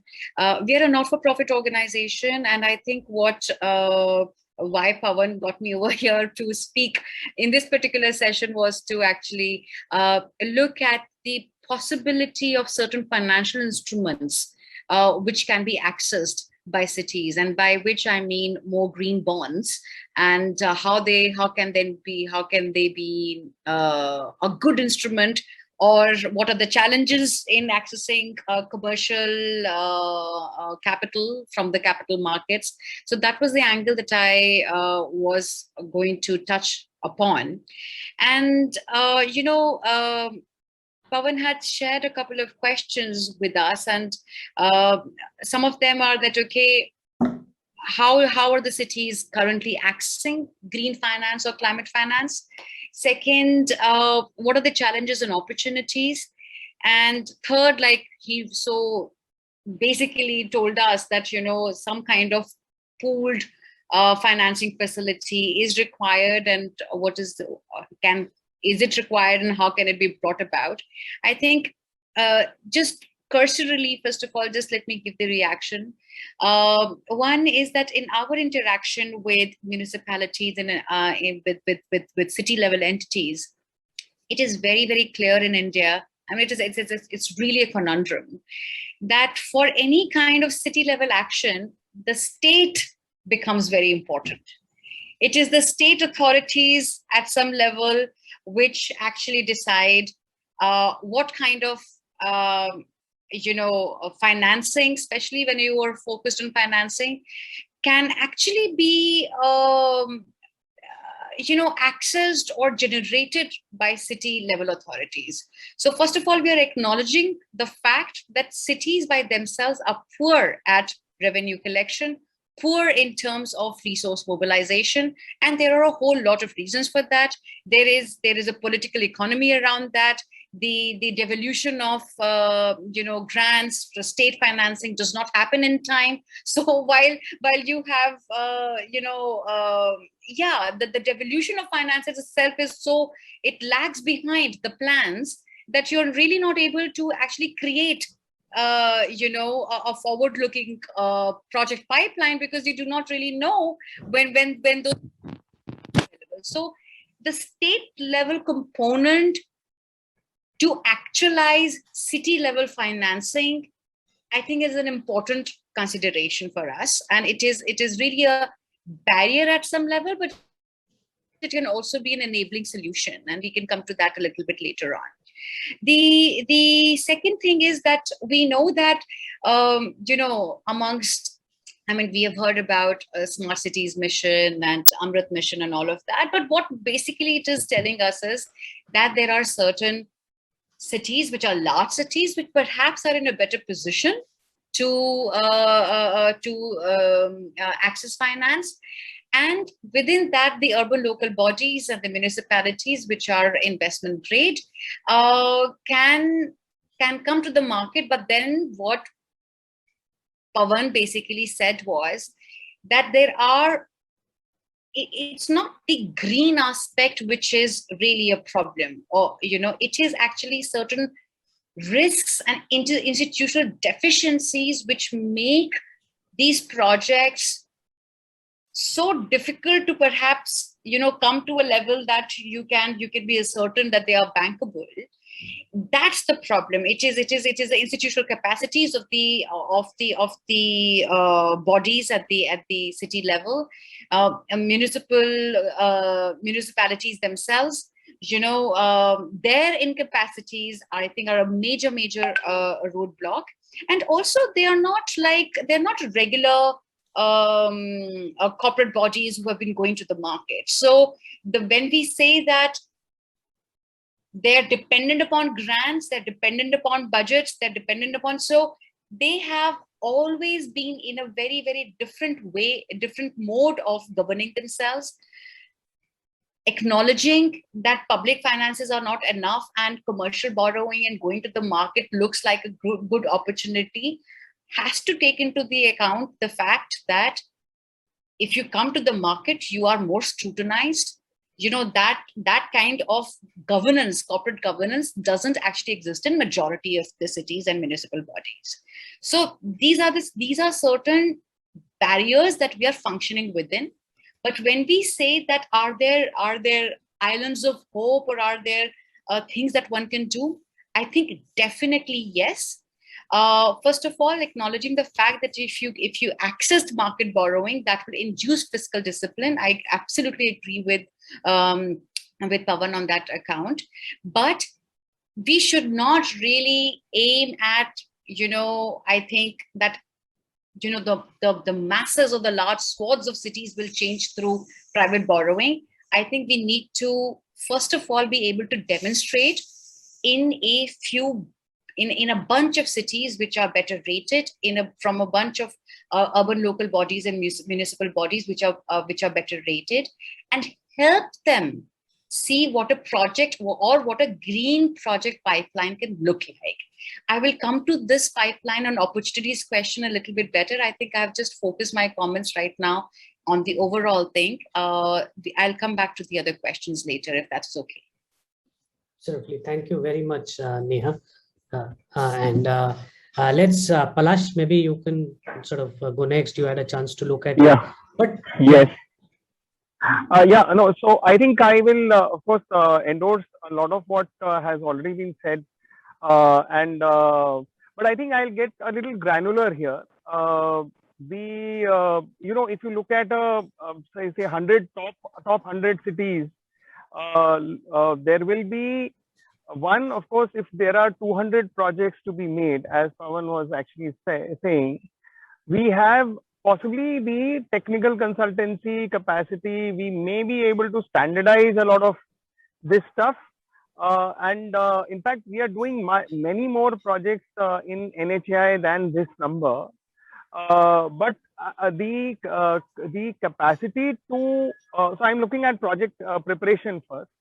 So the capacity to actually supervise this, to add value from a client perspective, actually is something which is very important. And I think we are as good as the inputs that we provide, and urban local bodies, as far as the project preparation is concerned.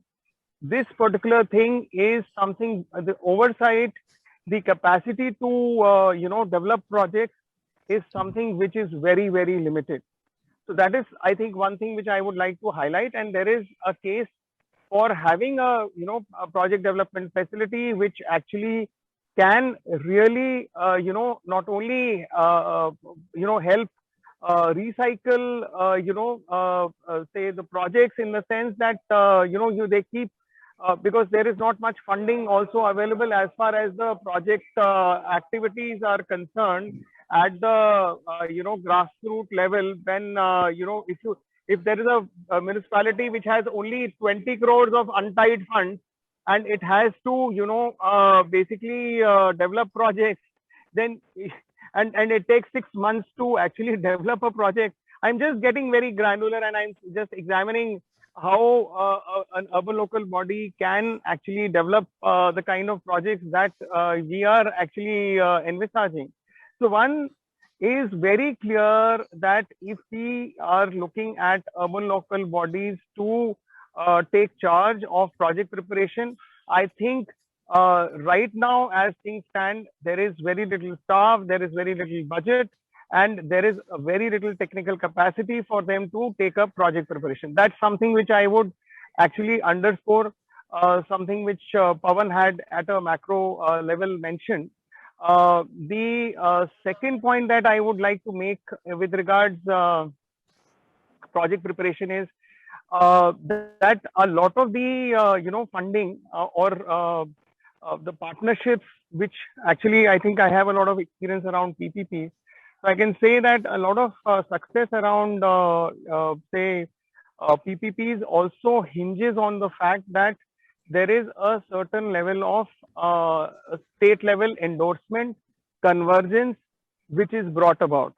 Now, there is also the opportunity of aggregation, which I would like to kind of highlight here, that, you know, a lot of urban local bodies can do well to, you know, aggregate, pool their, not only resources, but also in terms of, like we've seen earlier in various cases, that there is pooling in various, whether it is a water supply thing or whether it's a solid waste disposal stuff. You know, there is a lot of things there are a lot of things which can be actually aggregated. Even grey water reuse is actually something now which is emerging as an opportunity, and we are working in a few towns as far as utilizing grey water is concerned.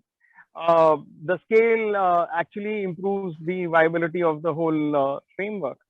So, you know, these are two important points, two important dimensions which I actually wanted to, you know, present to you before moving on to the financing bit. See, one, I think very clearly, while there is a lot of merit in cities getting enabled for borrowing, but the reality is that we cannot expect all tiers of cities to be borrowing ready, even in a, you know, medium term perspective. I would actually strongly suggest that we should actually possibly have certain amount of unbundling of services in the, you know, manner that we had the World Bank insisting on the state electricity board. At least now, only distribution is discoms are stuck. Most of the states, at least the generation and transmission, are at least you know, actively being invested in, and they are being managed.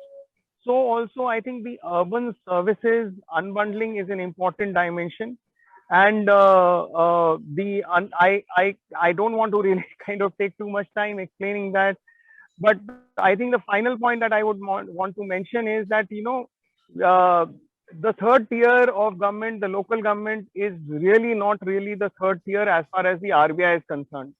RBI, in the event of a default by any urban local body, actually does not provide for any, you know, basically default related steps. If you actually look at it in the same fashion as the FRBM and the default by a state government, and which is actually then further consolidated, and basically, so there are steps which have been laid down. In the case of the urban local bodies, it is squarely resting and vesting with these respective state governments. So that also is an important dimension which actually constrains the capacity of urban local bodies to borrow from the market in any large area. We have seen large. Hello, are you? Yeah, we can hear you. Yeah, we can hear you. Okay. Yeah, so large urban local bodies have borrowed funds, and on the basis of octroi, but these are largely securitization of certain cash flows, which or lines of revenue lines on a dedicated basis. It has not really been, and the default by urban local bodies definitely needs to be reconsidered. The provisions with regards to the default have to be really reconsidered. So I think I'll just stop here, and you can take. Thanks, Palash. I mean, we'll come back to you. I think you did make the point of NHI, but and that's the point, is NHI is actually just doing one type of projects in a way, right? I'm not. Whereas here we are talking about, I would say, at least, say, if not if there are 200 projects, probably 10 or 12 categories, and I think there is a question on expertise that is required to design these projects, and whether we can find a way to pull them. But we'll come back to that question. I want to come back to you also on the aggregation point. Daniel, maybe if you want to just reflect to what Pawan shared based on your experience, and then initial reactions. Sure, Madhav. I think, first of all, thanks to you, Madhav. Thanks, Prerna and Pawan, for having me for this session. So it's been an interesting experience to be a speaker at Connect Karo, because I've been following your event for many years now. So it's amazing. And also, Pawan, thank you so much for that amazing presentation, because that pretty much broadly lays the contour of the state of affairs in our country at the moment, as far as climate financing is concerned. But it's good and important and nice that you're having this conversation at this time, because I mean, you have the COP26 approaching on one side, you have the smart cities mission trying to do the climate assessment framework. And our government is coming with ambitious reforms. I mean, not small, at scale, ambitious reforms. So we need to find a way to, finance the challenges that climate change is bringing. And so in spite of, I mean, we have a lot of new institution models now, right? We have the Smart Cities Mission, we have a lot of new funds. Some of the examples that Pawan mentioned in this presentation, states like Tamil Nadu have, TNIDB, TNUDF, a whole plethora of funds that you can tap on to prepare projects.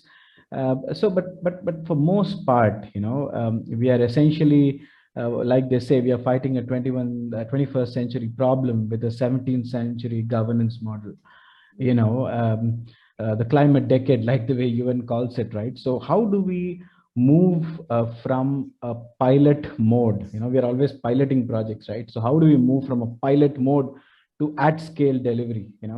And that is basically the question, right? So like Pawan pointed out in his presentation, which was a very interesting number. So the per capita, what he said was per capita investment on climate change, mitigation adaptation requires about 728 USD, which is essentially 40% of India's per capita income. So that gives you an idea of the scale of problem and the new financing that we need to arrange. That's the challenge, right? And even within financing, for example, are we even capable of that? Like, do we already have enough, or no, how much more do we need? I mean, Chennai Municipal Corporation's budget is less than $1 billion a year. Compare that with New York's budget, which is about $80+ billion a year. So that is, so that's the scale. I mean, I understand that New York has a lot more functions under its city authority, but nevertheless, that's the scale we are talking about. And borrowing alone is not the solution, right? So we need to also be clear about how are we going to service these loans. So like Palash said, can many of these municipal corporations actually service? So if they default, actually the states underwrites it anyway. So, having said that, Madhav, I look forward to the conversations that we will have in this session. I can address some of the other points that will evolve as we speak now. Thank you, Daniel. I mean, yeah, no, I mean, let's split the, I mean, we have, I will sort of, let's split the conversation into, I would, keep one part of the conversation more on financing and the other on project preparation, right? So just, if we were to just stick to project preparation, the fact that, if we have 200 projects in the pipeline and, which can be sort of broken down into, say, 10 or 15 categories, do you think, how do we make sure, and this is not just the technical preparation, right? Then there is the business model, the financing, the inclusion, all of these kind of things, the ESG component. So do you think there could be some thinking on creating some pooled expertise facilities that then these cities could use in terms, and I'm telling you this from my own experience. I worked about 15 years ago, when I worked very closely with BRT systems and in India, and we were actually going and providing, it was a new idea, very new concepts, and we were going and providing technical expertise, and literally every project was sort of reinventing it on their own. Whereas, I mean, very similar time, Mexico actually created a pool financing facility and a program called Protram through their fund Infonavit. And today they have actually 40 projects because they went with a systematic model. And, in India, we've barely got 5 or 6 projects.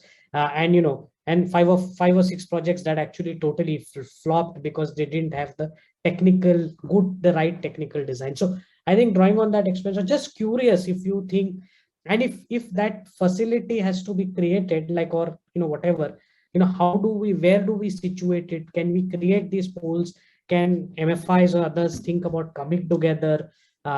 Is this something the Ministry of Housing and Urban Affairs can do, or do you think maybe at the state level some of this could be created? So just so let's get one response to this idea, and it goes back, I think, a little bit, Palash, one, to your idea of aggregation, but here I'm just talking about project preparation, then we'll talk about financing as a next question. So any responses Yes. from where you Yeah. In fact, I completely agree with you. I couldn't agree more. I was with the Fire D. I was with a lot of these programs, and I definitely agree a lot that there is a need for pooling of resources and creating a pool of technical manpower which can actually facilitate a lot of these projects. And you rightly said that we are looking at a city level. We are not only looking at very diverse, at least 10 different sectors, but also if you cut it further, it has to be examined from a lot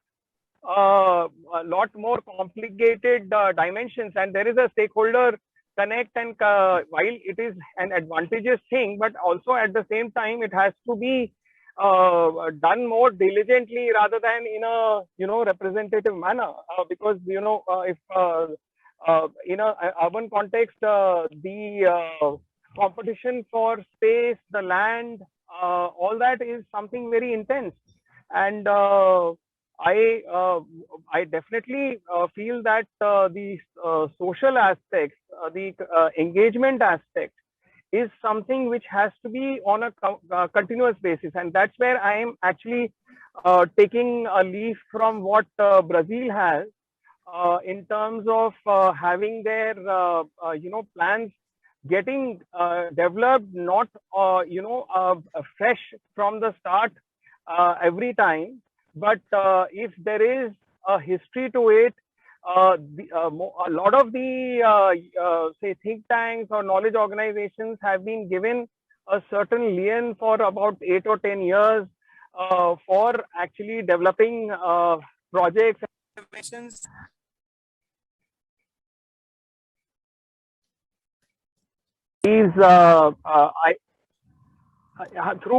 Through this entire program, and that is something which I would like to underscore, that a lot of the problem is also because there is lack of continuity. And one say project consultant comes and defines a project in a particular way, and after 6 months another consultant comes and actually defines the problem in another way. So if there is a technical pool of resources which is available and consistently actually looks at, so Indore is a good example. Indore urban transport is a very good example where people have stayed, people have actually consistently been providing their inputs. However, after 5 years, we saw that there is a sustainability issue, because there were new actors which had come. They wanted to look at things in a very different way. Of course, that is a change management thing which we can actually look at. But this is also another dimension that I would like to add, that we should, rather than having our procurement process which actually has a G schedule and a kind of a time limited kind of a thing where project is just a report is prepared and done with. I would rather like to look at it in a slightly more programmatic fashion, where interventions continuously keep getting designed, keep getting implemented. Our urbanization, the amount of migration that we are seeing, cities are expanding by say 20% in a decade. So let's actually just look at addressing these dimensions on a continuous basis. The procurements for all this can be facilitated. We have frameworks which we can really, I don't want to dwell too much into that, but I think a project development facility definitely will enable this, and I'm quite confident that we should really, if we look at this new framework, we should be able to deliver a much more comprehensive and thought through urbanization or infrastructure for urbanization. Thanks, Palash. Neha, any responses from your side? I mean, Yes, I think just a quick response to that. Basically, if you're saying that we have to finance more green or sustainable cities, we have to put structures in place. Then having that sustainability aspect right from the beginning would be important. And then the question that you asked, and it is something for us to probably brainstorm a little bit more, that what kind of support can you actually, when we are talking about project preparation and things like that, what kind of support and where can it come from in terms of capacity capacity building? Can MoHUA itself, through its allied agencies like National, Urban Affairs, NIUA, can that actually connect with state level institutions and with city level institutions to actually guarantee that kind of, not guarantee, at least facilitate that kind of capacity building support, because you would require something at that level. And then immediately when you think of planting something within the government apparatus, you think that, oh, that may just become a bureaucratic hassle and there will be so many aspects to it. Then can one imagine the creation of, say, a sustainable cities project preparation and financing facility separately, which includes different diverse stakeholders, but is run very much separately and outside of the government establishment, to be able to have that flexibility that you need in term from going so to yeah. Can I pick on you? I mean, do you think is something that could be financed by a group of institutions, so it could be conceived, created, and maybe because it needs to be financed, but is there, absolutely, you do think that could be yes. Yeah, so we actually did sort of brainstorm on this concept along with Climate Policy Initiative about 2 years ago. And I have to say that the initial period of financing such a facility will have to be grants based. Okay. But the idea was that you have to be able to move from a grants based structure to a perhaps more of fee based structure, and develop a business model. And this is not something that will come about in a 1 year time. It will take its 2 or 3 or even 4 year kind of a kind of time, where at least what we were thinking through was that the first 6 months to 8 months will simply be the conceptualization, going to the connecting with ULBs, connecting with donors, giving a plan of action, and to get what Palash just said, a programmatic support for 3 to 4 years, inclusive of which is a business model of this sustainable financing or project preparation financing facility. And this could look into coming from the financing angle over here, but financing angle is not de-linked from project preparation. Unless you have good project preparation, you will not get there. But the key features of this facility that we were thinking were that it should be able to locate investable projects. It should be able to actually deliver institutional capability and capacity to the borrowers, or to project developers. Okay. I mean, this is really on the financing end, but the back end work of all project preparation, detailed project reports, screening what is green, what is not green, all of that is actually in the line of the support that this facility will deliver. And then create a pipeline for city, you said that there are, at least at any point in time, there are these 200 or was it in the volume of investment that you were talking about, or in the number of projects? Number of projects. Yes, number of projects. Yeah, number of projects. So finding which are actually eligible is actually quite a lot of work already, and for eligibility of projects, you would need expertise. You would need expertise of people who are into this green finance, ecosystem. And just to let people know that, when I mentioned that I am working on I'm with the working group on taxonomy development, that's exactly where the things are moving. Right now, we have voluntary standards, like, Climate Bonds Initiative has a standard, and you can actually see what is a green asset and what is not, and go into that, so those are voluntary standards. But now the government itself is trying to see what those projects activities could look like. The applicability of this taxonomy can be to anything, can be to different kinds of issuers, that could be governments, that could be city level special purpose vehicles, that could be, municipal corporations, but a consistency in definitions of what you would need, or what those activities could look like. And you would need a whole lot of things. You would need at the city level, say electrified transport systems. You could have waste management, plants. You could have, we were talking about Indore. You were talking, those are reservoirs which are using solar panels to generate electricity.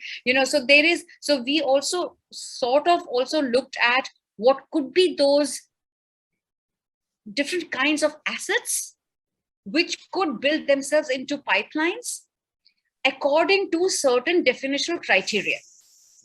So a sustainable cities project preparation and financing facility will need to combine project preparation and finance and green financing opportunities together.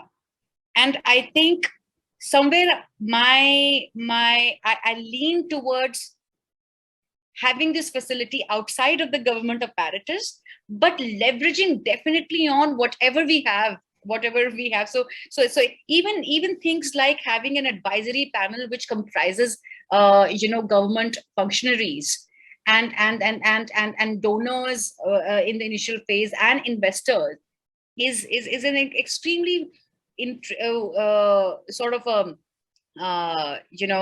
important first step in order to actually get those stakeholders on board, because onboarding stakeholders is extremely important for such a facility to function. But again, coming back to your point, can you find donors? We actually this idea sort of is in a suspended animation, but I can tell you SDC, GIZ, all of these are the kind of potential donors who have been working on this. You need people to, you need a proposition which basically is a self-sustaining proposition. I think that is also important for donors. But it will have to move from grants. It will have to take grants in first and then move on to more revenue based. So Neha, just to give you an example on this, in Mexico, and I always, it's a good example. The government donated the toll road revenues, 4 toll roads correct to this facility as a revenue, which they then use to then create the cash flows to do. And so they are actually cross-subsidizing public transport now with toll road revenue. And it was done by the national government. So, so there are interesting models out there, which, so instead of getting grants, they actually got a few toll roads to manage. Yeah, I mean, then that revenue to go into the cash flow. So, so I think, that, but good. I mean, I think at least clearly that there is a positive indication in this. Daniel, I'll come to you. Daniel, you've been part of this facility that, C40 cities was trying to put together for a long time. Can you just, what is your experience been? You've been involved in trying to get Chennai to sign up. Just timelines, how many years? What do you see coming out of it? What are the lessons that maybe we can, reflect from there for anything we do going forward? Sure, Madhav. Also before that, just to quickly respond to what Neha and Palash also said, I think I couldn't agree more on what they have said. But I think, extending on the question that you asked, right? See, Tamil Nadu, different states are in different timelines, right? They are at different points, milestones. And Tamil Nadu has a very good history of tapping into MDB finances. You call it bureaucratic maturity, or call it stable government, or call it good balance sheet, or call it robust growth, various reasons. But Tamil Nadu has a good response, experience with that. I'll keep my response very short in all this. I feel it is not just a question of project preparation itself, because Tamil Nadu has a lot of funds to prepare projects. But by my experience in all of this is that I would say three things. Yeah, one is there is very limited capacity, and when I say limited capacity, I mean, your project is only going to get as good as the capacity of the organization that will finally run the project, right? So we can, bring the moon to a city, fund it also, find a way to fund it by giving them 4 roads, 4 toll roads. But cross subsidy and poor operations are 2 different things. You can cross subsidize, but your operational efficiency always has to be good. So we need to check whether these cities have high efficiency standards. And one of the biggest issues is, some of these institutions don't have clear, crisp KPIs, right? So we can subsidize, but that's a dicey thing. I'll not get more into this. But the point is, you need to build capacity of the institution that is attracting this funding. Because if you don't, you almost always have invariably at some point a very costly asset that cannot be operated, right? The classic debate, metro, BRT, and all these things are because we are able to prepare a wonderful project, but sustenance is an issue, right? So that is something we need to address. And whether, I mean, C40 finance facility and a lot of other funds as well, assist in that. GIZ, like Neha said, they assist in all of this, but ultimately the one who's going to run this capacity has to increase. And I mean the institutions. Second interesting thing, and I think Palash touched on it, is the institutional continuity, right? And that's a huge challenge, whether it's the bureaucratic continuity or whether it's the political continuity, right? Both of these things almost always are a challenge, right? When you're talking about climate finance, for example, you have to touch finance from GCF or any other source. These are all multi-year projects, right? I mean, if you're asking one query back and it goes back, you're not talking less than 3 years, right? 4 years to touch GCF funds. And by the time you would have had multiple bureaucrats transferred, maybe one political party itself changes, right? So there need to be longer timelines that has some kind of continuity so that the project is on focus, right?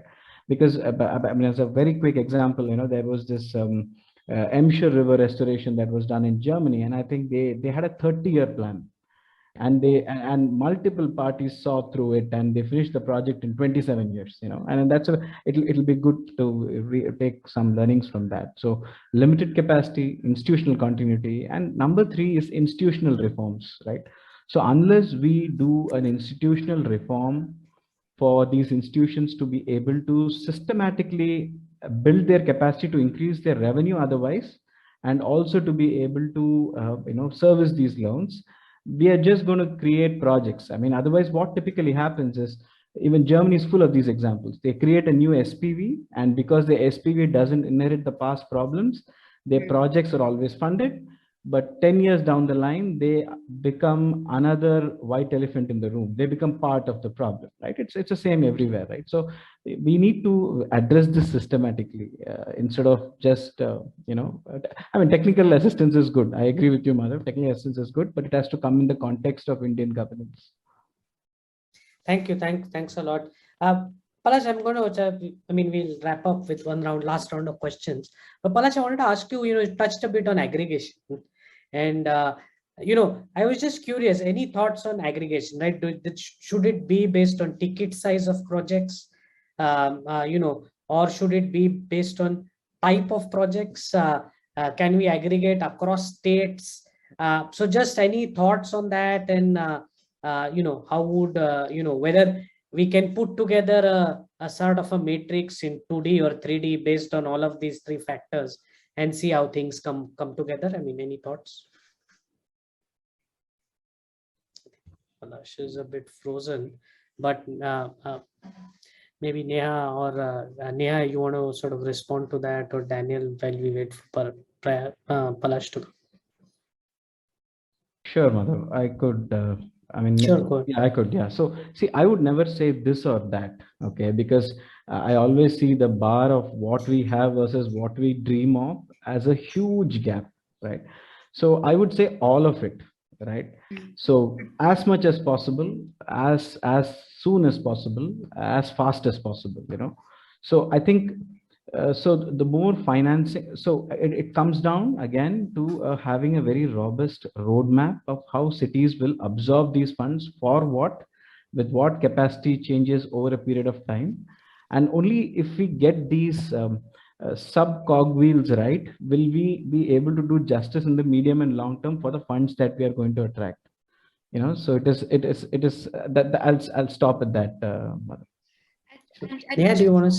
Yeah, just to add to what Daniel is saying, I think when he talked about the continuity, institutional continuity, and perhaps to an extent political continuity, we are slightly going beyond the technical aspects of project preparation and financing, but it's an extremely crucial aspect. The point that I want to suggest is that can we make city governance, city sustainable development a politically lucrative proposition? And I think that is important, and because that impacts, because for years now we've been talking about 74th, 73rd amendment, and cities have really not been able to move from that blocked position. So sometimes we feel like saying that, should we simply just give up on this, or is there alternate way to handling things? Because that way is not really giving you or yielding any fruits. And it's the same story in the last 2 decades that we are still trying to find solutions for. So unless there is a political currency in this thing which is recognized by politicians, and those things can flow into programs which are more bureaucratically administered. That continuity, without that, we will really not get anywhere. The other thing that I wanted to say was, and perhaps it is not directly addressing your question, but perhaps also a remark which I wanted to make earlier, that please let us not forget that, and it touches upon the political part of it, that it is not only the environmental resources that are going to become a challenge. It is actually the way we develop our cities, if we do not take steps in the right direction, can be highly unequalizing. They can remove poor from already the resources that they have access to. So that access question to the urban marginalized and urban poor has to be within the conversation of climate finance. And that social aspect is extremely important. And I think that is probably something that you can use to even make it a more politically and policy wise, something that can be acted upon more urgently, because that people-centric approach to climate finance really needs to get more at the center, by which I mean to say that access, inclusion, skills, and wages all are important when we talk about achieving environmental objectives. So you have to assess a project not only because it is meeting a mitigation target or an adaptation target, but also whether it is meeting certain other social objectives. Unless you bring the two together, your system will be inherently fragile for a long time. So you will be perhaps misdirecting financing if you don't bring things together. Thanks, yeah, and thanks for, I think, making that point. I think absolutely crucial, and I think while doing all of this, we should definitely not, forget the most important stakeholders that we need to address. Sorry, just to tell you that Indian government is taking that approach to taxonomy. So is saying that it is not only the environment, it is also the social aspects which are equally important. So your entry point could be anything, but you have to sort of weave these two things together. So this is something which you will see perhaps also being proposed by the government of India. So that is why I'm also trying to bring this together, that it is, when we say mitigation, when we say adaptation, when we say sustainable cities, these aspects will become, and this is actually a much more flexible approach. You are saying that we will attract financing even if the entry point is social, but we will make sure that the environmental objectives are taken care of, or at least not brought harm to. No, thank you for making that point. I think so. Palash is back. Palash, one last thought on sort of aggregation. I don't know if you heard my question. But, no, I did hear your question. Good. Chalo, so last words and then we'll wrap up. But yeah, let us know what you think. Okay. So I'll tell you my experience. We have had a nodal developer basically doing grey water supply to an industrial estate, utilizing the grey water. There is, of course, sewage irrigated vegetables, which are again have been utilized. I'm just giving you the quick this thing on aggregation. Aggregation also in terms of solid waste has been, whether it is Thiruvananthapuram or around Bangalore, the World Bank has actually experimented. They are learning from there. On pool financing, there is, of course, there are certain experiments on how tourism attractions around Nainital, the towns can be actually aggregated. They have common, management and an app which can actually kind of enable them to do that. So I'm just giving you the illustration of how aggregation has really kind of helped. However, I think the use cases can be many more in terms of whether it is urban transport or whether a lot of the things can be worked out in a larger kind of a framework. But aggregation, definitely, as the question you asked, what is the threshold? Whether it is the value, are we looking at it from the private sector end, or whether we are looking at it from a governance end? So I definitely feel that, if there is a certain dependence, as in case of Nainital and the towns around, you could go to 6, 7, whatever is the number of urban local bodies, and if they are largely of the same size, they don't feel threatened. So this actually, I think, was it was not a primate city like in the case of Bangalore, and the others getting somewhat subjugated by Bangalore by getting integrated into the same frame. I think this was something which was very crucial and key learning as far as the aggregation is concerned. I think on the project development side, I would, we are experimenting doing something in Meghalaya on the same line. Especially, I think sustainability cannot be put to vote I would say on a the change of a hat or every 2-3 years. So sustainability is something which has to have a DUAC kind of a Delhi Urban Arts Commission kind of a, I don't really, we can still, people can still game it, it can be still politicized and stuff like that, but at least you need a framework. And that's what we have in Meghalaya, basically been experimenting. It's only very, baby steps right now. But in case we are able to have a set of professionals guiding the entire process, developing the projects at least, or providing oversights to the projects which are getting developed, it has immense value.